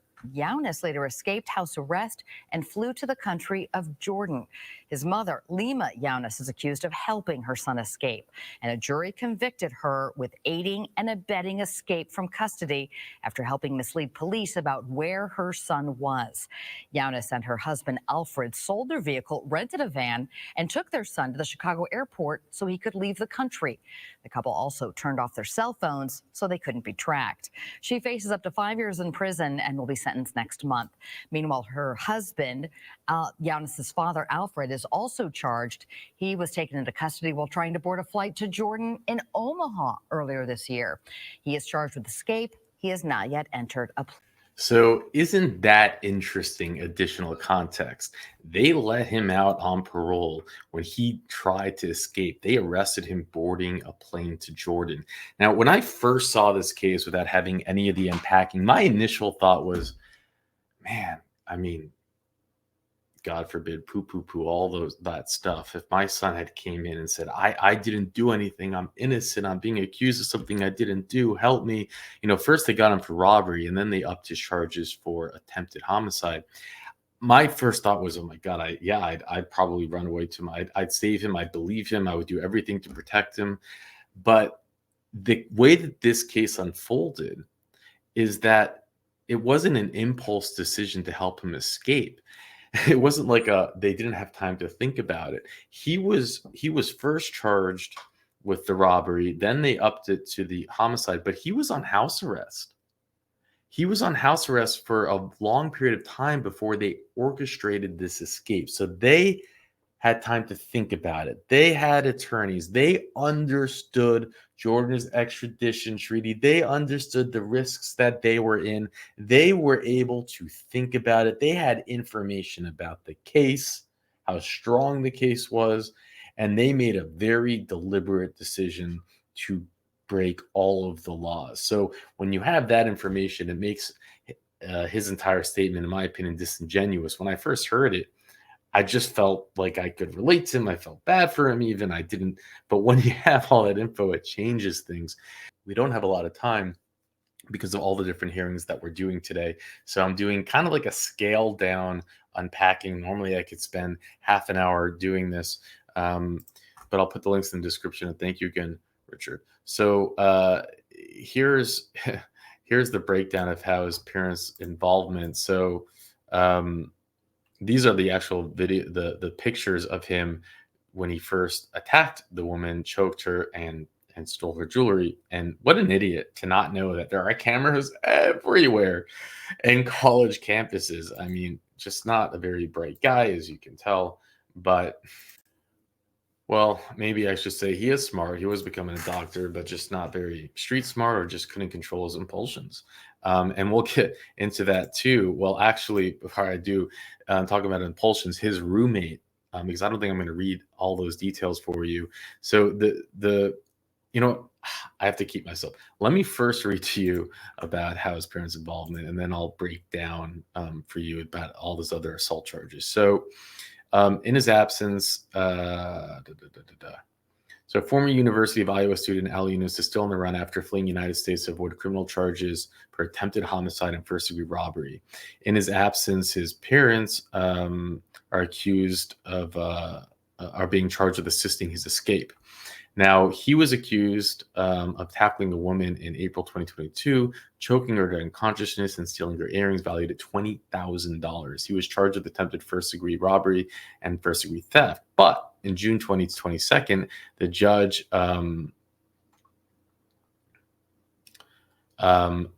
he was charged with attempted homicide and first-degree theft, right? Now, in June 2022, the judge reduces bail from $350 to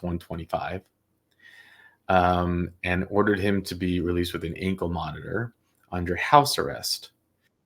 Now, here's what's interesting is that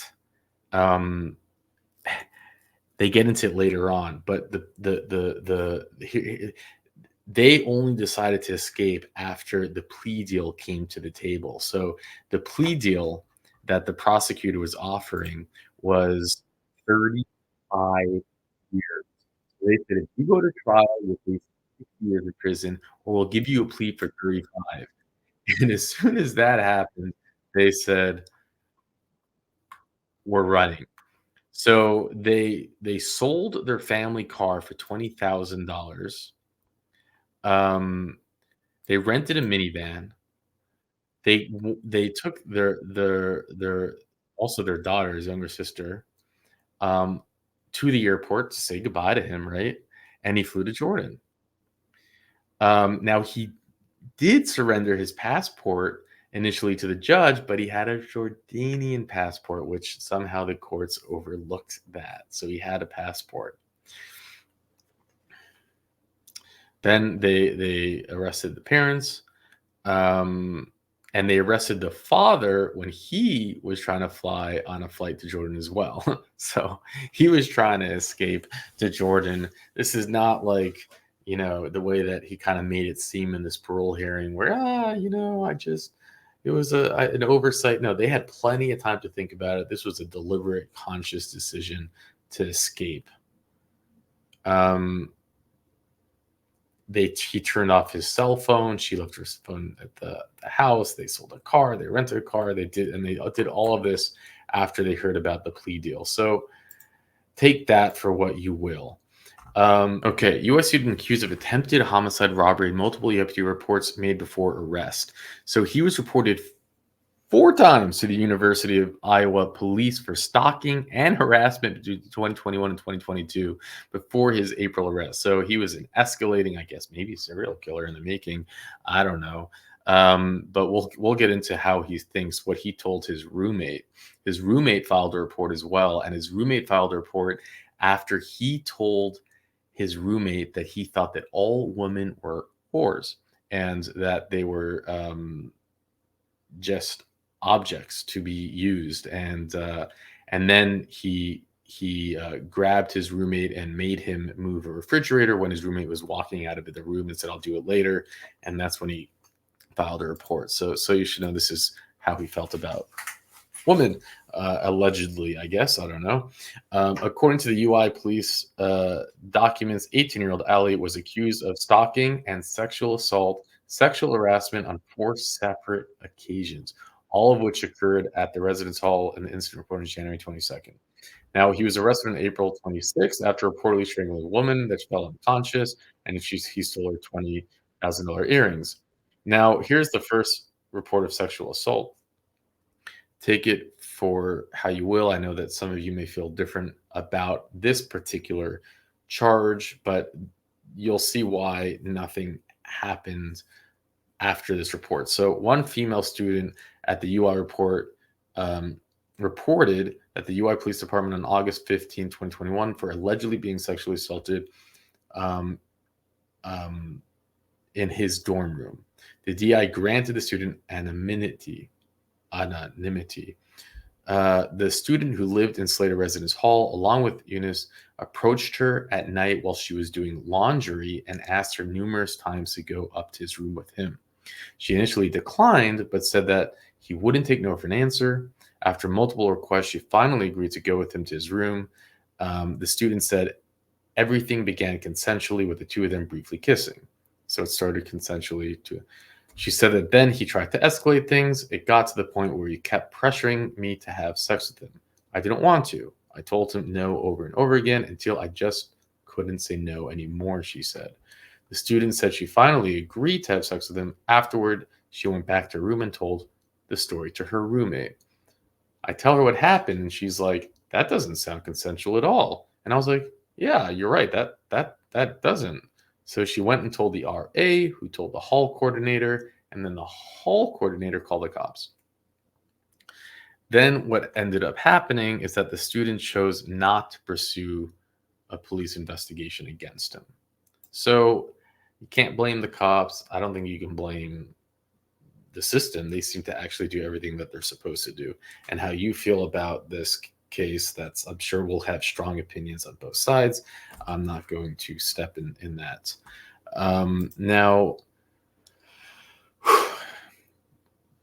the bottom line is that he had an escalating, and he had a lot of, as you can see, different things that's going on. Then there are reports of stalking and harassment, which was reported to the college campus.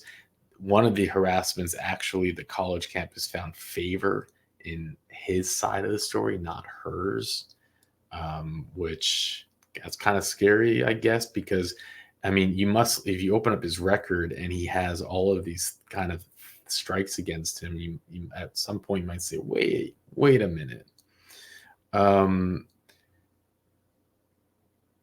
You have the story with his roommate. So here's the roommate where it says, he said he knew living with him was not going to work out after he referred to all women as whores, and he had more empathy for animals than women. That was his full quote. Then he talks about the incident of how he said that he grabbed me on my back and my shoulders and dragged me back to the room to move the refrigerator. This was reported also to the hall coordinator. Hall coordinator made the status report, but nothing happened. And I can understand why nothing happened. That kind of report, hey, move my fridge, you know. But this goes into further how one of the victims, the stalking victims, was really afraid, and she actually changed dorm rooms and wouldn't go to that side of the college campus. So she was finally relieved to hear that he was locked up and now escaped. But people were scared of him. They were scared of him, and as you can see, rightfully so. For him to get, I think, 4 complaints. 2 stalking.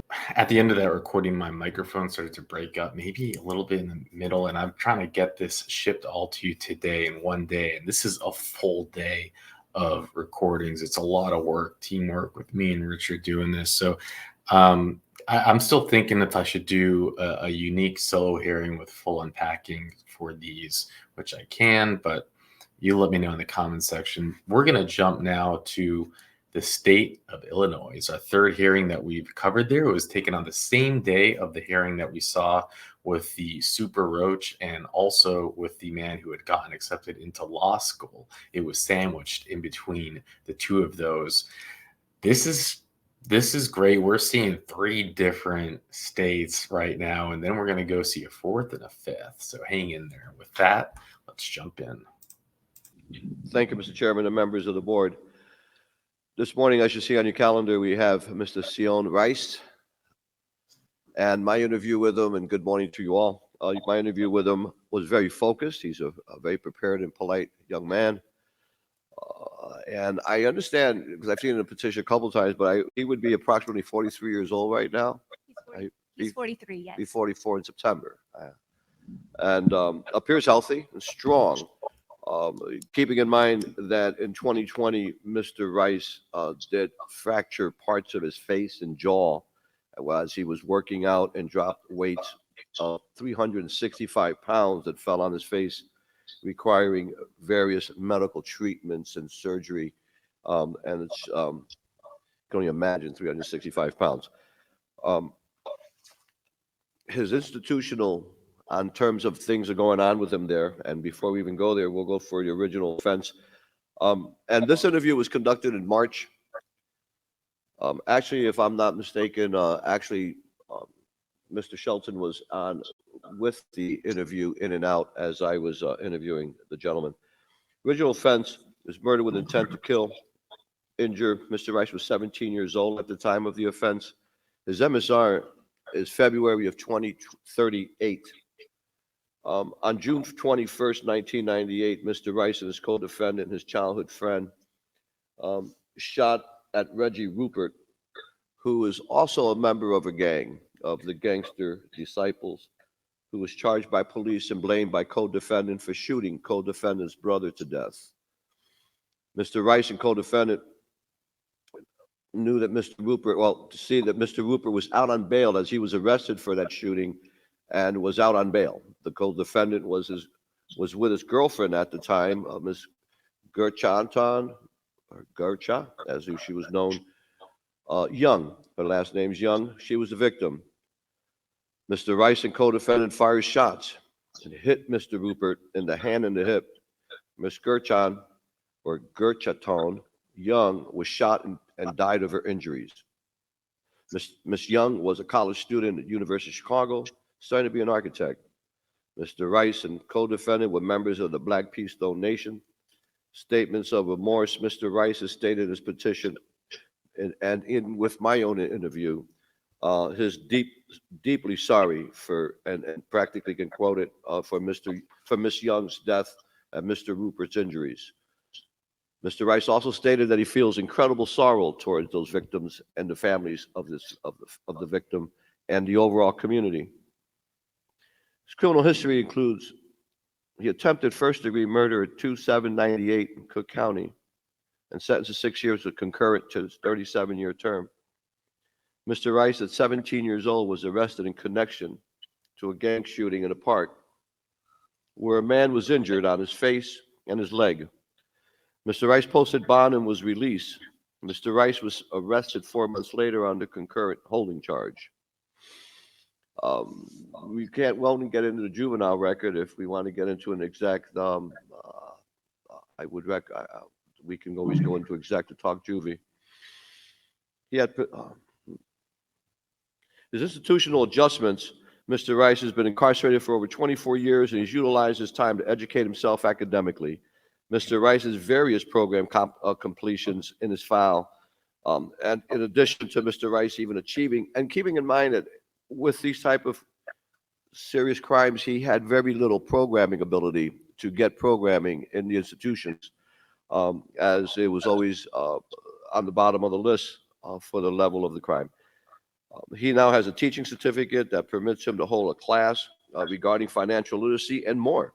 And he did this through a correspondence course that allows him to actually teach other inmates, which he enjoys with the relationships with many of his peers there. Mr. Rice enjoys close relationships with his family, his mother, his sisters, and close friends. As recent as 10/19/23, keeping in mind the COVID period and non-ability to see him personally, and he is constantly in touch with his mother, his sister, Davina Rice, his mother, Brenda Rice Davis, and many of his nephews and nieces, keeping in mind he's not a parent. However, he's done everything he could to make sure he is prepared to give good counsel and understanding of his young cousins and his closer childhood friends. Appellate and post convictions. Mr. Rice filed a direct and appellate court, affirmed both convictions and sentence. Mr. Rice then filed a pro se post conviction addressing his age at the time of the offense, and we're all familiar with. The court appointed counsel, and a new sentencing hearing was granted. New term imposed of 37 years with 6 years of murder and attempted murder. And I do understand another appeal is still pending. His reentry plan is very commendable. Mr. Rice's petition and supplemental petition state that he would reside at St. Leonard's Ministry. There he'll receive free housing, case management to assist in goalkeeping, peer group support, technology training, and mental health guidance. Mr. Rice has indicated that he has a job promised to him at $20 an hour, driving freight type moving trucks within Chicagoland. And that's what Create Wealth, an organization, if you look them up, you'll find it has a United States Department of Transportation stamp, and is in very good standing and is owned within his family and friendships, and have promised him a job at $20 an hour driving as he situated himself in the community if he was upon his release.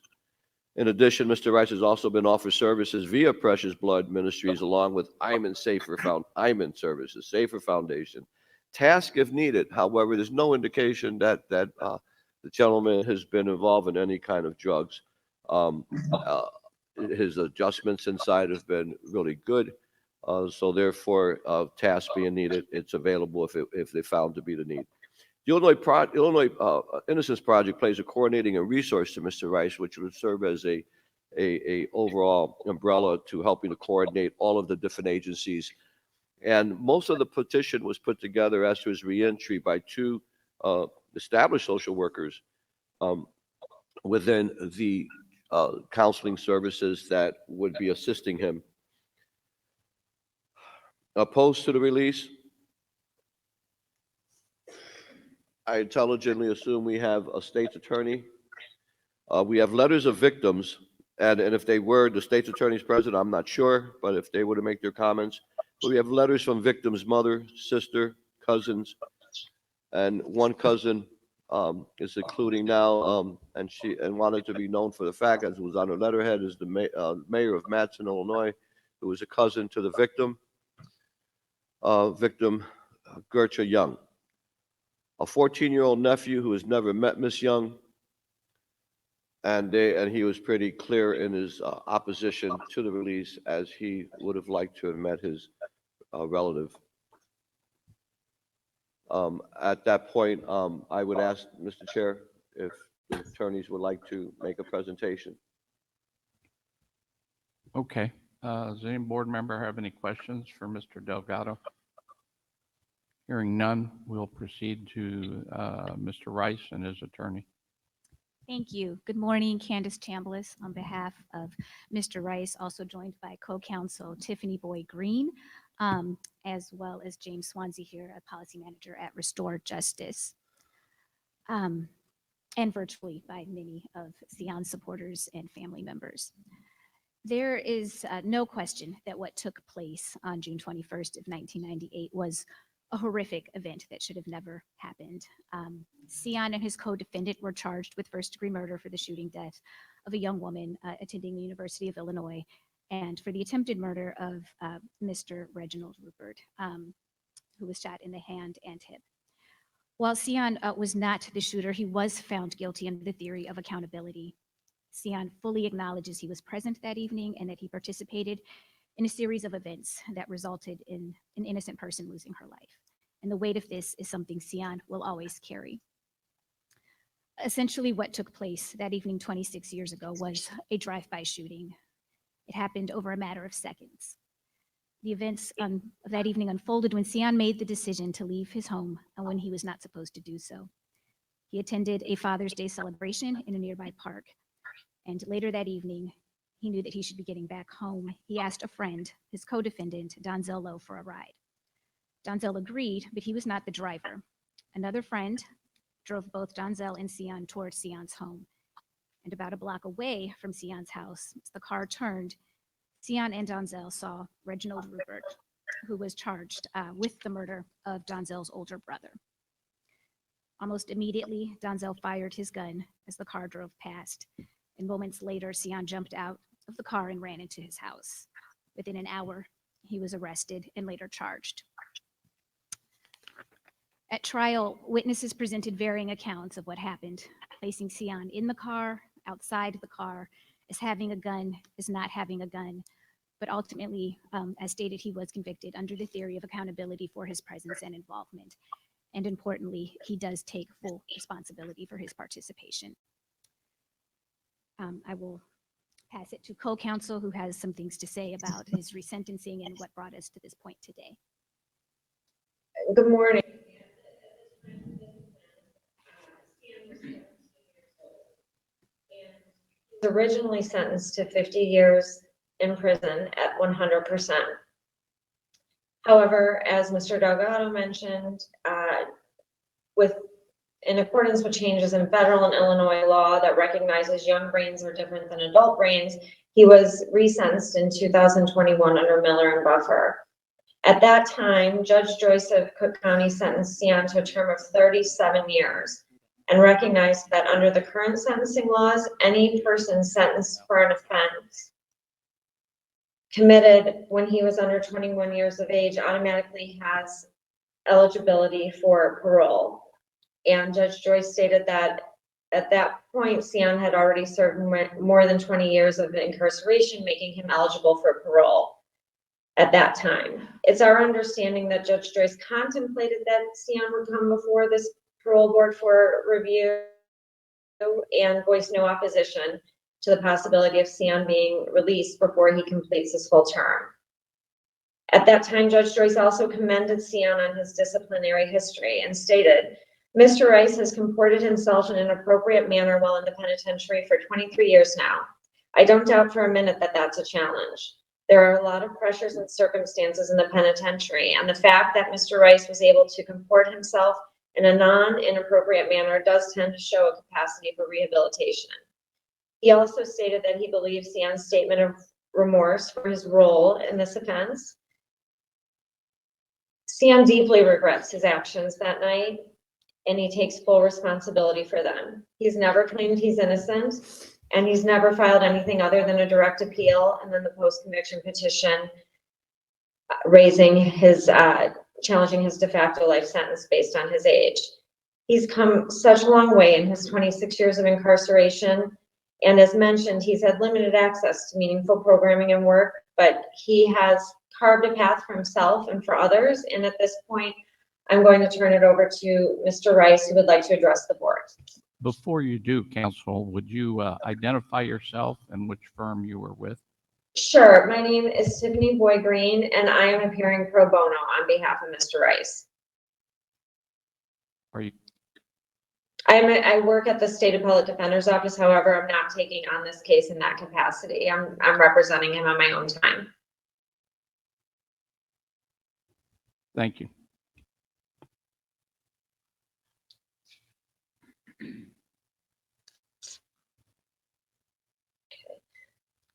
You start. Mr. Rice, your turn to speak to the board. In June of 1998, I was arrested for my role in a gang-related shooting. I was 17 years old. After I was convicted and sentenced, I arrived at Monroe Correctional Center to serve 56 years at 100%. I, along with other men, walked through the front door into a cell house, not knowing what would happen next. I saw grown men walking past me, and some of them asked me for my name and where I was from. I answered, and one of them looked at me and told me what would prove to be good advice in my time at Menard. Keep your head up, your mouth closed, and mind your own business. During my early years at Menard, I learned more about what it took to survive there. I knew I needed a strong mind, so I vowed never to use drugs or alcohol like many others did to block out the reality of prison. Violence and death was just a part of the existence at Menard, with men hurting one another and often in their own cells. Other men unable to handle the pressure and pain of being locked away in a cell chose to take their own lives. In 2007, a man jumped off the gallery and ended his life. I had two cellmates who was committed suicide, one after 17 years incarcerated, the other one after 22 years. Menard provides few opportunities for employment in classes, and I spent a lot of time in the law library to stay out of trouble. I also learned that art was a way for me to express myself. I surrounded myself with people who wanted to better themselves. I met James Swansea, who was arrested as a teenager like I was. He was serving a life sentence, and I had been at Menard for several years. We grew into men in prison and had decided what kind of men we wanted to be. I wanted to be someone my nephews could look up to and who would not turn to gang members for leadership and guidance. Like James, I saw the opportunities to better myself. I enrolled in correspondence classes through prison ministry at Henry George Academy. I was interested in everything I started with, whatever classes I could find to help me become a better person. I completed class in economic roofing in College Guild. Eventually, I progressed to classes in economic money management and political science. Now, at this point, I have taken all the classes I'm allowed to take.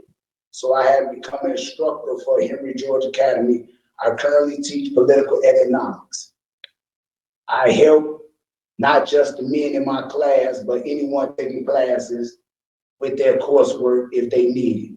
I try to guide younger men who are recently incarcerated. I try to help them make good choices and separate themselves from gang. I also talk to my nephews regularly, hearing about their lives and the challenge they face. The older boys are successful athletes who plan to attend college with athletic scholarships. I'm so proud of them. If I'm granted parole, I will be able to be more involved in their lives to help them continue on a path of learning and good choices. I look forward to being an honest man in this world who works and pays taxes and spend time with people I love. I am grateful I had the support of St. Leonard's Ministry, also Precious Blood Ministry. As I stand here today, I am a different person than that 17-year-old who was arrested in 1998.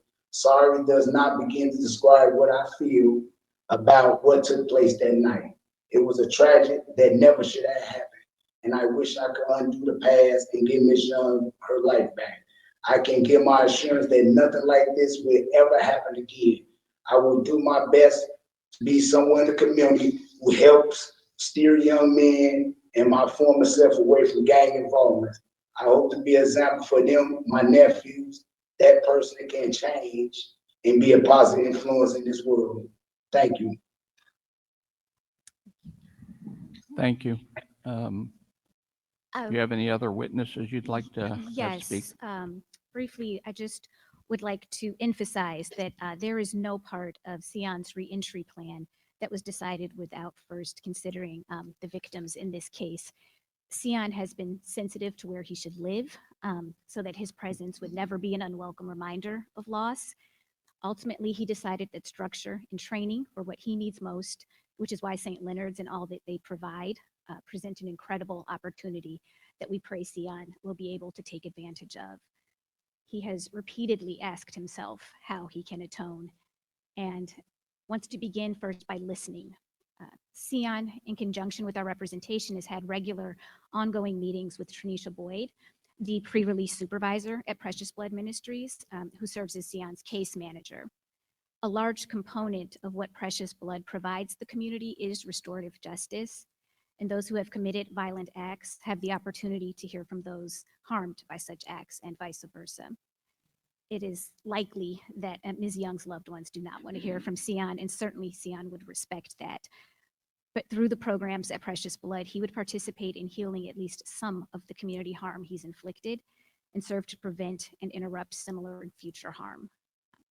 Just as Cion guides his nephews, he hopes to positively engage young men like his former self, as he stated, and steer them away from similar harmful acts. I would like to introduce, with the board's permission, Mr. James Swansea. He is the policy manager at Restore Justice. Restore Justice is a policy-driven organization that advocates for reform in the criminal legal system. And as the group's policy manager, James is often here in Springfield meeting with legislators and other stakeholders about issues and bills that his office has either drafted or supports. In fact, the Youthful Parole Act, the reason that we are here today, was crafted and advanced by his organization. James has known Cion for many years now and would serve as one of his supporters should he be released. He would foster Cion's participation in Restore Justice's apprenticeship program, which James also participated in when he was released from prison. All right, thank you. Please introduce yourself for the record and then tell us what you want to tell us. Good morning. My name is James Swansea. I'm a policy manager at Restore Justice. I'm here on behalf of Cion Rice to show support. I've known Cion for a little over 20 years. We were both in Monroe Correctional Center at the same time. I'm a former juvenile lifer myself. I spent 28 years in the Department of Corrections. I came home a little over 3.5 years ago. I actually came home a year early on clemency, but I was actually resentenced through Miller. And I just wanted to reiterate the situation that Mr. Delgado was talking about when Cion was on the yard and the 365-pound weight fell on his face. That was something that he took pride in, in doing and working out, in relieving stress. And at the time this happened, this was in Stateville. And it was no less, probably about 12 to 15 other guys on the yard. And if it wasn't for 6 of those guys that actually carried him to the gate to get help for him, who knows what would have went wrong or even worse in that situation. But that is definitely one of the most vivid memories that I have with Cion. But ultimately, while we were in Menard, we both were young. I think I'm about 6 or 7 years older than him. And the process of individuals starting to go home and get rhythm in court it literally changes the mindsets of individuals. The punishment is going to prison already. So we were already in prison and just searching for ways and individuals with like-minded, intentions. So ultimately, that's how he and I got involved. I always kept him updated on what was going on in courts because of me having the possibility of being resentenced because of Miller versus Alabama. That definitely was something that I used to look forward to in dealing with him, to keep him abreast and just, to make sure that he kept his head up, and like I said, always, stay around like-minded individuals because in Menard, it definitely is easy to get swept up in somebody else's situation. You can easily be on the yard and something happens. And when they do come, it's like a big sweep. You literally don't have to be doing anything. You could be on the phone. Just to be able to put yourself on the island and decide, to continually make the right decisions to hopefully one day gain your freedom, that was something, that he took pride in doing. And that was something that I look forward to talk to him about all the time. I'm definitely in support of everything that it is that Cion has done since he's been incarcerated and trying to come home. As Ms. Chambers spoke before, we have a program at Restore Justice called FLAP, Future Leaders Apprenticeship Program. And it gives you everything nonprofit. If an individual that was once incarcerated has came home, wants to start a nonprofit organization, that is what we try to give them the tools to do. But you ultimately get so much more because you deal hands-on with our staff. Half of our staff is impacted. Our executive director is also a formerly impacted former juvenile lifer by the name of Wendell Robinson. And that's a program that he started. So we have a network of positivity. We definitely try to make sure that individuals stay on the right path. We also have a returning citizens network. And this is made of individuals who have also served time. I think it's like 250 plus, whether you've served a substantial amount of time or just a couple of years. We do meet once a month, whether it's support or we actually have certain issues that we talk about. And this is something that will be afforded to Cion. And I have no doubt that, if released, he definitely will continue to do the right thing because he's been doing it now with so much less. And that's something that individuals that are incarcerated that want to make changes, that's something that they have to do. So thank you for your time. Thank you for your testimony. Mr. Delgado, do you have any questions of the attorney or his witnesses? If I could just briefly conclude. Please, that's what I was going to ask, if you can conclude, because, Mr. Chairman, I am asking for an executive moment, to discuss on the juvenile side. Okay. Thank you. We'll conclude by noting that Cion is incredibly fortunate to have a release plan that provides housing at St. Leonard's, where he'll have access to on-site counseling, job training, life skills training, and a wealth of support. St. Leonard's has been in the business of assisting returning citizens for over 70 years. And the recidivism rate for their participants is much lower than in the general population. There is no better place for Cion to reacclimate to life outside of prison.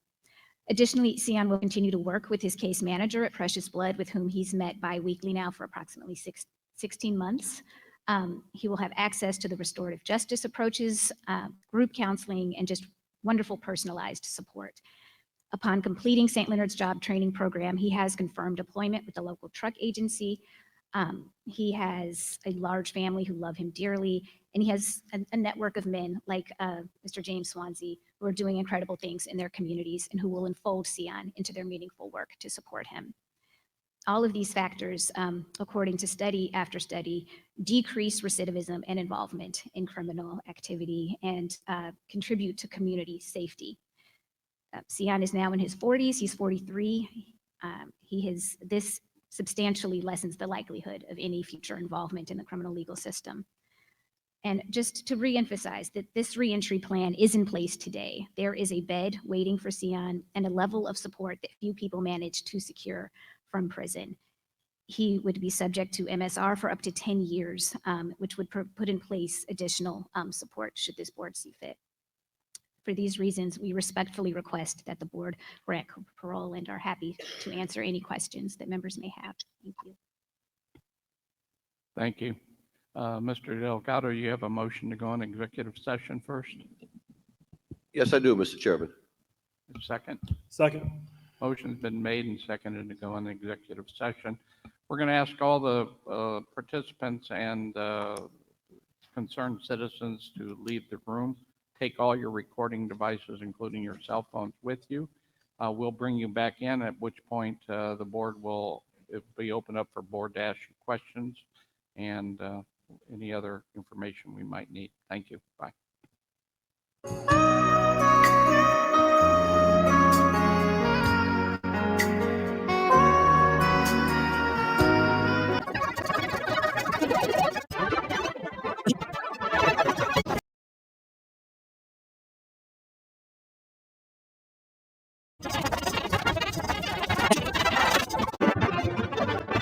Delgado, anything further you want to say at this Thank point? you.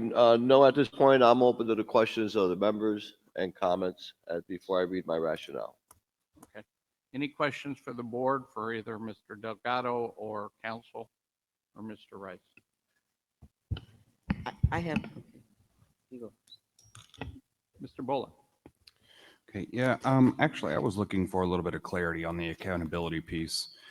Within the petition, I think the version of events was somewhat vague in my opinion. The language of theory of accountability has been used this morning. But statement of facts is pretty specific that it was in fact the petitioner who shot the individuals, the victims here. Could you provide some clarity for where the petitioner is at today?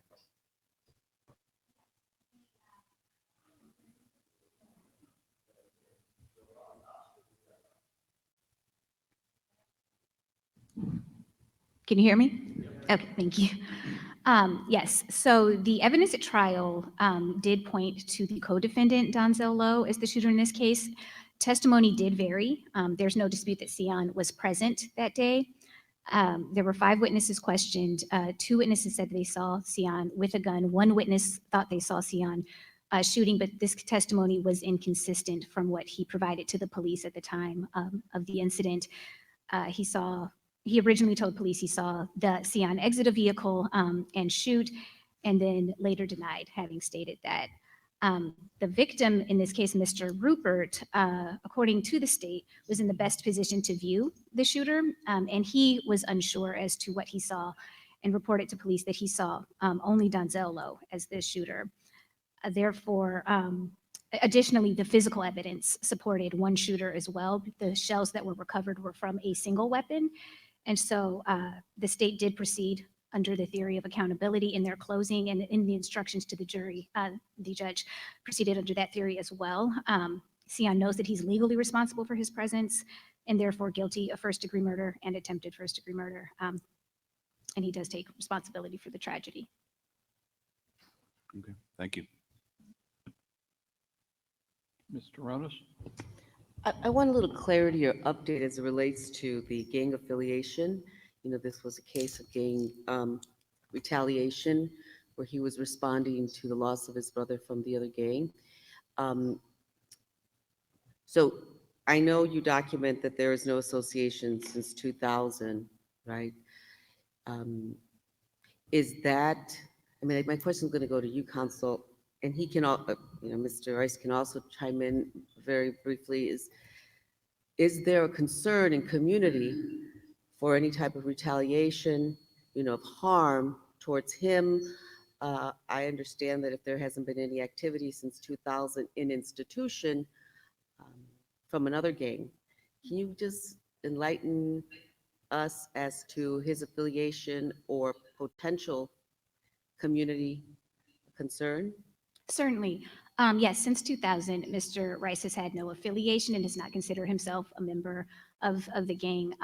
As Mr. Swansea and other members who are in prison can attest to, that affiliation stops when they make the personal decision to better themselves, to not associate. And it's a difficult thing to do, particularly in a place like Menard. But he made that choice because he recognized that's what led him to prison. That's what took someone's life, was that affiliation. So he's not, well, he can't predict the future that there would not be some retaliation. There's no indication that there would be.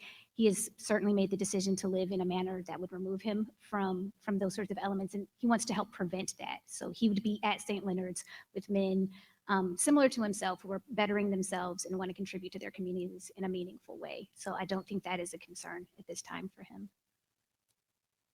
Thank you. Any other questions from board members?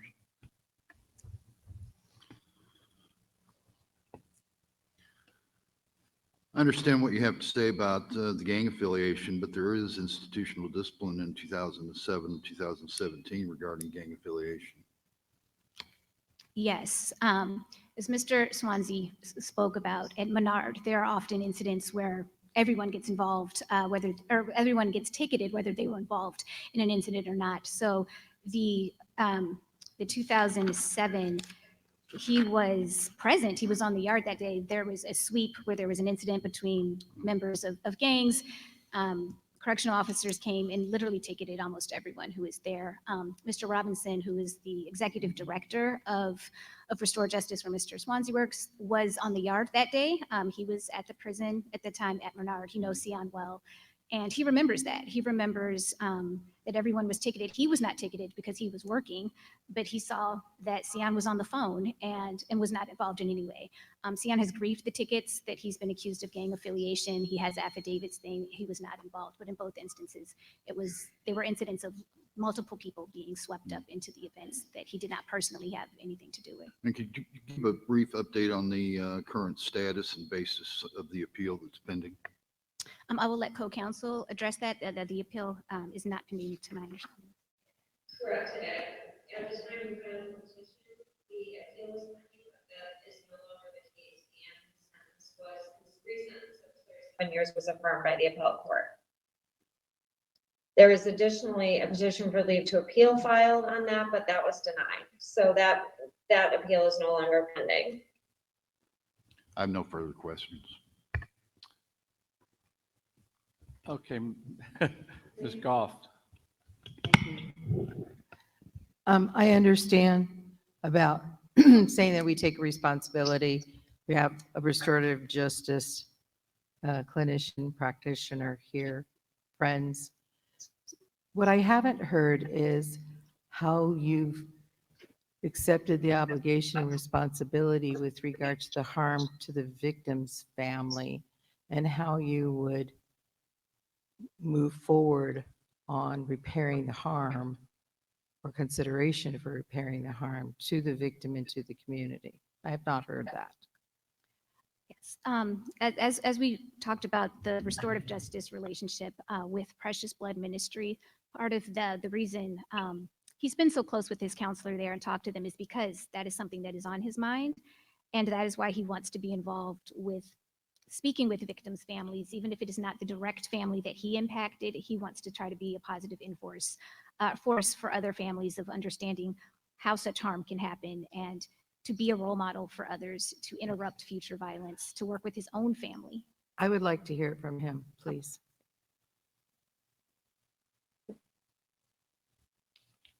Mr. Yes, I would like to hear from you.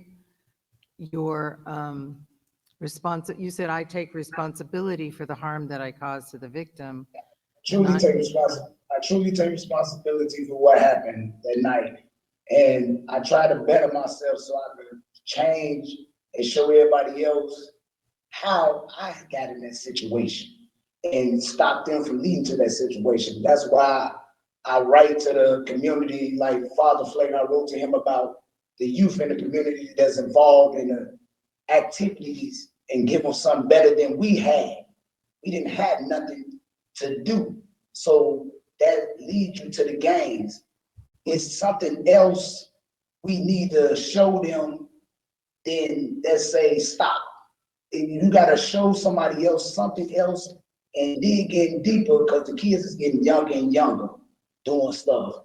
And I look for something a solution now to solve the problems. I look for better, more solutions, that we can find more solutions than everybody talking about the problem. I look for the solutions. So I look and see, why is he out here doing this? Why is he out here doing this? And I definitely take full responsibility. I've been trying to better my community. My friends, kids, still, some of them do grow up in their community, even though they're not in the gangs, which that's good. Like my nephews, I try to make sure any insight that I can get them to stay away from that. Sports is a tool to keep you away from that, but sports go so far. Like my nephew one day, he said, man, my friend's starting to be in gangs and hang out on the corner. He said, I told him no. He said, but I said, look, you did better than me. You told them no already. So now we about to make sure you stay away from all that. I tell him every day, my nephew right now, there's the second one, he's 17 years old, the athletic scholarship. He's ready, and I say he's not even near a game.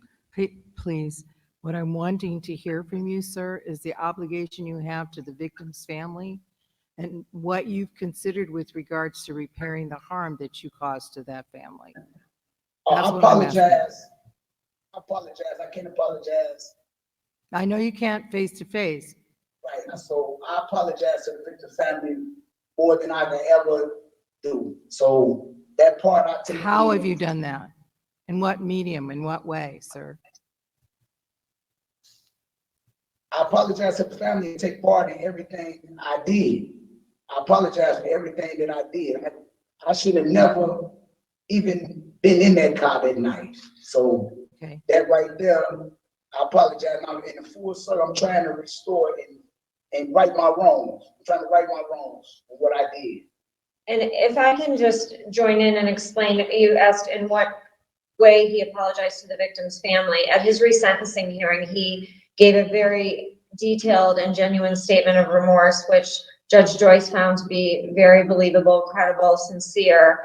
And the victim's family was present in the courtroom at that time. So that was the way he relayed his apology. And additionally, he will be working with Tanisha Boyd on different ways that he can help work with the family, but he needs to be out to be able to participate in those other ways. Okay, thank you. Any other board member with any questions? Just, I'll make a statement if I could.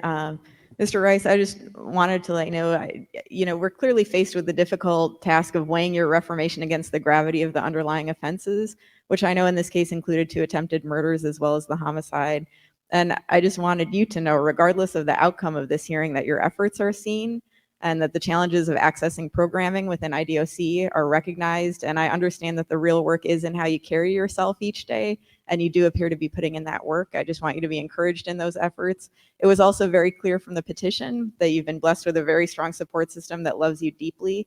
You had a young nephew that wrote of your good heart and soul, and many others that spoke on your behalf. And they clearly will continue to be watching you and be influenced by you. I really encourage you to continue your efforts. Is there anybody from the audience with any objection at this point? Seeing none, Mr. Delgado. Thank you, Mr. Chairman and members of the board. And Mr. Rice, the rationale and decision of this case is Mr. Rice has accomplished many positive, and by the way, Dr. Globokar, thank you for that preface.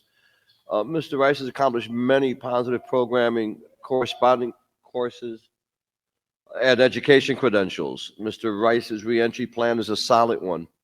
I'm sure that Mr. Rice would abide by his conditions if paroled. He enjoys the support of many reentry organizations if he was to be released. Ms. Gerchanton Young was a young upward-bound architect at the University of Chicago.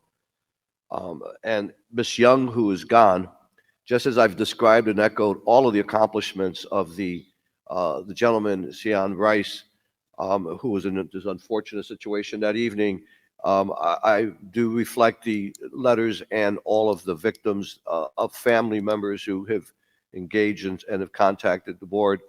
And as I described their thoughts, however, many loving family members remain here. Ms. Young was the seventh of 14 children. These victims remain with painful thoughts and missed birthdays and holidays. Ms. Young was described as the first to make it and being in a career. These victims have spoken up diligently in your files, and because her youth and being the innocent bystander, basically, therefore weighing if indeed Mr. Rice would follow his conditions of parole. Yes, he would. Does Mr. Rice have support of his family reentry programs? Yes, he does. However, would releasing Mr. Rice deprecate the seriousness offense that took Ms. Young's life? It's my finding that it would. Therefore, taking all aspects of the case and keeping in mind the victims' rights, and that they're alive and contacting this board from similar communities, which in many ways has so much irony in it. In fairness to Ms. Young, whom was innocent, it's my recommendation that Mr. Rice parole be denied at this time. Thank you. Second? Second. Motion's been made and seconded to deny. Clerk Alley, you may take full roll. Mr. Delgado, Aye. Mr. Boland, Yes. Mr. Coates, Yes. Ms. Globoker, Yes. Ms. Goff, Yes. Mr. Grubbs, Yes. Mr. Heaton. Yes. Ms. Schaffner. Yes. Ms. Taronis, Yes. Ms. Tyson, Yes. Mr. Tupy. Yes. Motion to deny is passed 11-0. Thank you for your participation. I will advise you that you can always file a clemency, and we can consider that at some other time. Thank you. Okay, correct. So the law is that you'd be eligible for 10 years again, but clemency is available to individuals at any time to petition. All right, we'll take a 5-minute break, and then we'll come finish up with the last case, which I believe is Mr. Okay, let's unpack this, and we'll go through some of the documents, but I'll make it a faster unpacking than normally do, just because of the number of hearings that we're going to go through tonight. So let me know if you want me to do a separate video with a longer unpacking. Email me or put it in the comment section. But again, I just, for me, this is. It's just surprising. It's surprising that Illinois, a state that I just have always had these certain assumptions about, would be lenient on crime. And at least as far as it goes with their Supreme Court, their appeals, and their paroles, they're not at all. I mean, we could have seen easily Louisiana grant in this situation, definitely in Connecticut. And I'm just blown away. And now keep in mind, if you haven't seen it yet, we saw a parole hearing that happened the same day as this already. And it took place right before this case. And it was a man who had taken a life when he was 16. But then he became the first man in DOC history to get accepted into law school. He just, couldn't have had a more productive time in DOC. And 3 of the board members denied his application for getting parole just 2 years early so that he could serve law school while not in the DOC. And they only needed 4 to deny him fully so that he would have gotten denied. So he got through on the skin of his chinny chin, and they had 0 grant this man's early parole. 0. I'm not saying he should be granted, but I'm just shocked. Again, it's Illinois. It's a state that I would just assume would have granted.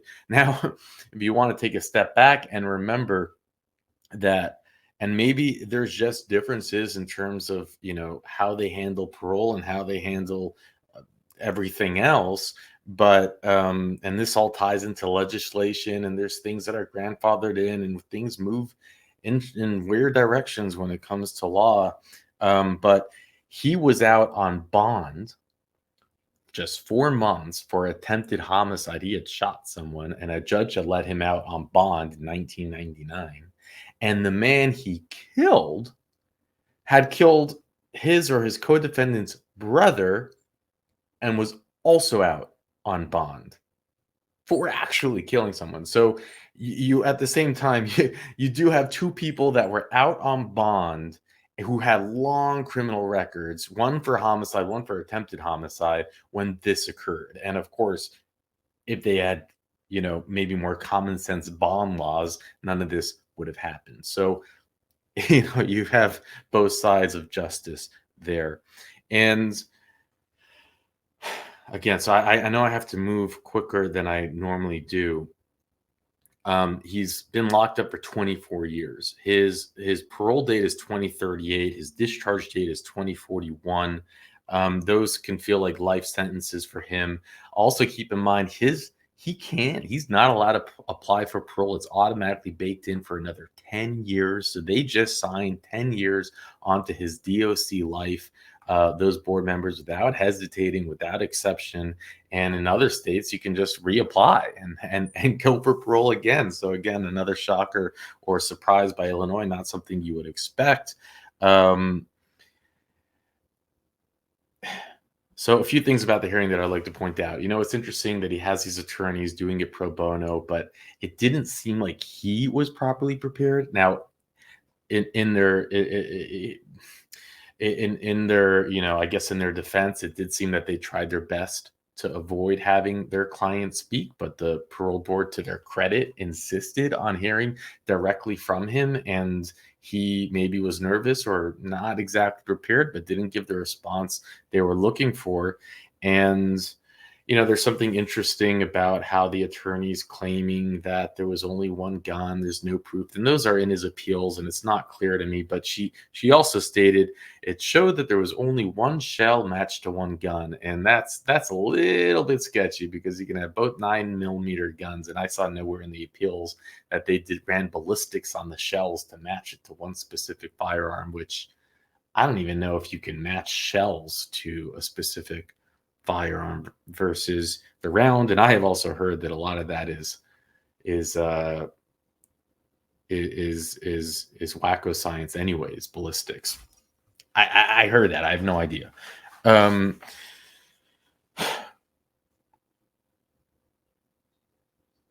The Miss Young, the victim, unlike one of the board members said, the irony in this case, it is so tragic. What was she? One of 16 children, a middle child, number 8.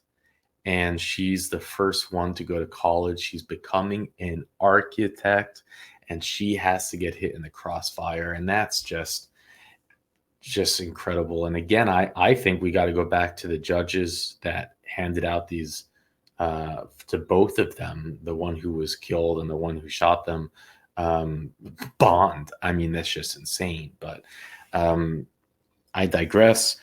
So he does have another appeal going, and he can file for I guess a commutation of sentence like they had suggested. And with his attorneys, you might assume that they will go through that process. Let's just jump into the files. And there are 3 documents on this case, his appeals and the initial, but I'm not going to go through it again because of the time constraint. But thank you, Richard, for going through all of this. And I'll give a thank you again to Griggs for letting us know. And he's an Illinois native, so letting us know that this existed. And normally, I also want to point out, they normally have 16 judges. I had another Illinois native send me information. The judges are quite impressive. The resume, much more impressive than even the other states that we follow. So they follow, it's like, I love seeing the different cultures in these parole hearings. To me, it's just fascinating. Like, you can really get under the hood and into the heartbeat of a state by, I think, seeing how they run these systems and how it's really fascinating to me. I don't know. So here it is that we'll go through this quickly and only partial, but this is the initial court doc from 2001. People versus Rice is his appeal. And the appeal, of course, came not in his favor. But the defendant and co-defendant were charged with indictment of 5 counts of first-degree murder, 3 counts of, I don't know why it says 5 counts. That maybe, is that a typo? You would think that's attempted. What am I missing here? 3 counts of attempted first degree, 1 count of aggravated battery with a firearm, 2 counts of aggravated discharge of firearm, 2 counts of aggravated battery. The defendant and co-defendant received separate trials. A jury convicted the defendant of first degree and attempted first degree. At the sentencing hearing, the state presented multiple victim impact statements. The trial court granted a motion by the defense asking that it consider only 3 statements from the immediate family murder victim and not those of friends of the employers. The trial court sentenced the defendant to concurrent term to 50 years in prison of first degree and 10 years of attempted first degree. And these were to run straight, so no parole. It's basically felt like a life sentence, certainly. Then he appealed the sentence. Oh, on that note, also, what do you think? He's talking about lifting the weights, 300 something pounds, and it crushed his face. Do you think that when they said it was an yard accident, or do you think it actually was an accident? I'm not so sure, and I wonder if the board members were thinking that too. Does that mean it's gang affiliation? Is there? I don't know. To me, I was just wondering if it was really an accident. Certainly could have been, but it all makes me wonder. According to the Reggie Rupert, at about 11:20 p.m., a maroon car came down the street with 4 people inside. So there's 4 people in the car. 2 men in the back seat started firing at them. This is where they said it was 2 of them holding weapons. Reggie testified that he recognized the man in the back seat on the driver's side as Mr. Rice, whom he had seen a few times previously around the neighborhood. He recognized the man in the back seat on the passenger side as Mr. Lowe, his co-defendant. Reggie further testified that when the shooting started, a few bullets went by him, and then one hit him in the hand and another hit him in the hip. He fell to the ground behind the car. Shortly afterwards, he heard Camara screaming Gertcha's name. He did not see either Mr. Rice or Donzel exit the car during the course of the attack. When the police came, Reggie told him that he recognized the gunman as Donzel and Mr. Rice. Paramedics then arrived at the scene and took Reggie to Christ Hospital, where he remained for 2 days. 2 detectives interviewed him at the hospital. For only 2 days. Wow, getting hit in the hip and hand. Terrell Robinson testified that the neighborhood where the shooting took place was controlled by gangster disciples. I have seen a few documentaries on that group. Terrell said that he thought Reggie was a gangster disciple, but did not know for certain. In the day before the shooting, Mr. Rice had been riding around the neighborhood on his bicycle. As he did, he would often make hand signs insulting the gangster disciples. 3 days prior to the shooting, Terrell had been standing outside Reggie and some of the gang members. Mr. Rice passed on his bicycle and pointed at Reggie and said he was going to kill him. Terrell said that on the night of June 21st, 1998, a reddish car drove by. Mr. Rice, with his hands out the window firing the gun. Mr. Rice was in the back seat on the driver's side, said Terrell, and Mr. Rice was the only person that saw with the gun. He did not see anyone get out of the car. After he heard a couple of shots, Terrell started running. He took refuge in the neighbor's house, and he heard the cars pulled off. So they're going through the different testimony. And in the appeals, there are some contradictions that certainly create a doubt whether he actually did have a gun. But again, I'm not going to go through all of that. But in a nutshell, it was, of course, he didn't get his appeal, but then he later did get a reduction on his sentence through an appeal. Although in that they bring up certain points where he was 17 at the time. He was about to turn 18. They're like, this shouldn't even make a difference. He was on bail. So what do you think? Do you think that having served 24 years, there's on appeal, they said that he didn't, or there seems to be proof, I think, I don't know, is it in the books, but that he didn't have a gun, which I know in under the eyes of the law, it doesn't make a difference. I think it does. Personally, that's just me. And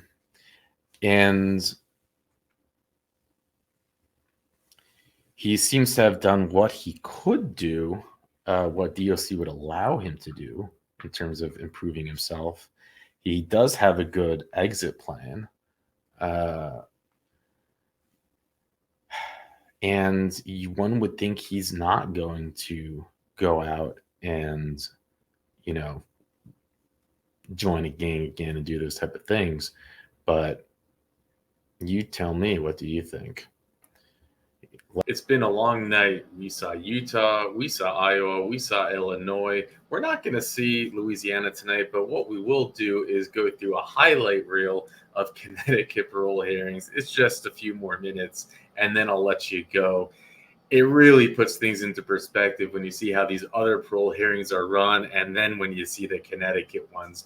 I don't know. There's something in the water in the state of Connecticut. But with that, I'll let you go. No parole for tape. Okay. No parole for tape. So, No parole for tape. None. Okay. Mr. Tate is not getting parole because of anger issues. That's what's going on here. No parole. Obscene language, calling her a fucking clown, a fucking cracker, bitch, a fucking cracker, a fucking cracker, and a fucking monkey. You also stated I should have just fucking whooped your fucking ass with fucking cuffs off, and she's lucky I didn't crack her fucking head. Based on your actions, you are in violation of Connecticut General Statute 53A-181, breach of peace in the second. Constitutional adjustment. You would have been pissed off too. You would have been mad if you would have been sitting in jail for a crime that you didn't commit. Because guess what? This ain't my first time. This ain't my first time spending in jail for a crime that I didn't commit. You know, and I don't expect you to understand that because you're a paper pusher. Board. That it's up to the parole board. So you're all set for today, and you'll know, like I said, about a week after March 14th. So I wish you the best of luck. when people kill themselves because of you, that's on you. I don't like I said, it doesn't mean shit if I get Florida. If I go home today or in a week, if I go home in 4, if I go back and you can't tell me I've never done this. If I lay in bed sometimes, I think about all the fucked up things I've done in my life. I'm like, bro, I deserve more time. Let's be realistic. I probably deserve more time. I got a couple of buildings and then with the potato in the car, you know. Can you tell us why you're in a yellow jumpsuit? Because when I had got extradited here from New York, car in front of you, car in back of you, and it's just a lot. So when they had took me to the hospital, it was only one officer with no firearm, and it was no escort, nothing. So, and they That was shot the first error. You saw an opportunity where you could leave. You were expressing to your. There's an allegation that the client may have been masturbating. That is not a crime to masturbate. Nowhere in our law is that deemed a crime. And under the elements, I will obey all laws. I must prove the elements of the crime alleged. There is no crime. There's no statute. What did you do with this money? With this $10,000 that you got for these Rolexes at the pawn shop? I didn't receive $10,000. What did you get? We got $600. Wow. And what did you do with the money? My co-defendant took the money. And what's to do with it? She probably got high with it. All right. You mean when am I leaving? Well, May 9th is the recommended date. So the parole board's got to vote. The parole board's going to vote next week on the 21st. You're kidding me.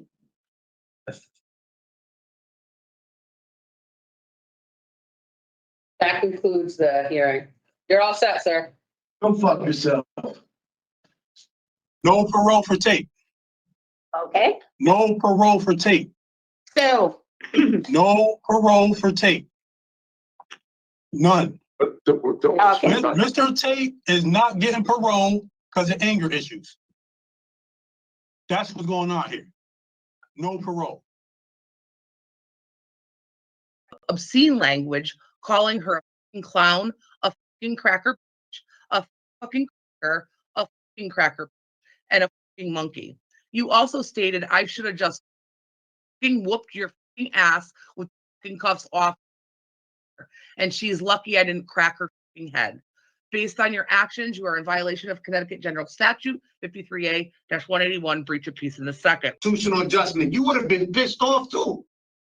You would have been mad if you would have been sitting in jail for a crime that you didn't commit. Because guess what? This ain't my first time. This ain't my first time spending in jail for a crime that I didn't commit. You know, and I don't expect you to understand that because you're a paper pusher. That it's up to the parole board. So you're all set for today. And you'll know, like I said, about a week after March 14th. So I wish you the best of luck. When people kill themselves because of you, that's on you. I don't like I said, it doesn't mean shit if I get Florida. If I go home today or in a week, if I go home in 4, if I go back and you can't tell me I've never done this. If I lay in bed sometimes, I think about all the fucked up things I've done in my life. I'm like, bro, like I deserve more time. Let's be realistic. I probably deserve more time. Out of a couple of buildings and then with the potato in the car, you know. Can you tell us why you're in a yellow jumpsuit? Because when I had got extradited here from New York, car in front of you, car in back of you, and it's just a lot. So when they took me to the hospital, it was only one officer with no firearm, and it was no escort, nothing. So, and they shot the first error. You saw an opportunity where you could leave. You were expressing to your. There's an allegation that the client may have been masturbating. That is not a crime to masturbate. Nowhere in our law is that deemed a crime. And under the elements, I will obey all laws. I must prove the elements of the crime alleged. There is no crime. There's no statute. What did you do with this money? With this $10,000 that you got for these Rolexes at the pawn shop? I didn't receive $10,000. What did you get? We got $600. Wow. And what did you do with the money? My co-defendant took the money. And what's to do with it? She probably got high with it. All right. You mean when am I leaving? Well, May 9th is the recommended date. So the parole board's gonna vote. The parole board's gonna vote next week on the 21st. You're kidding me.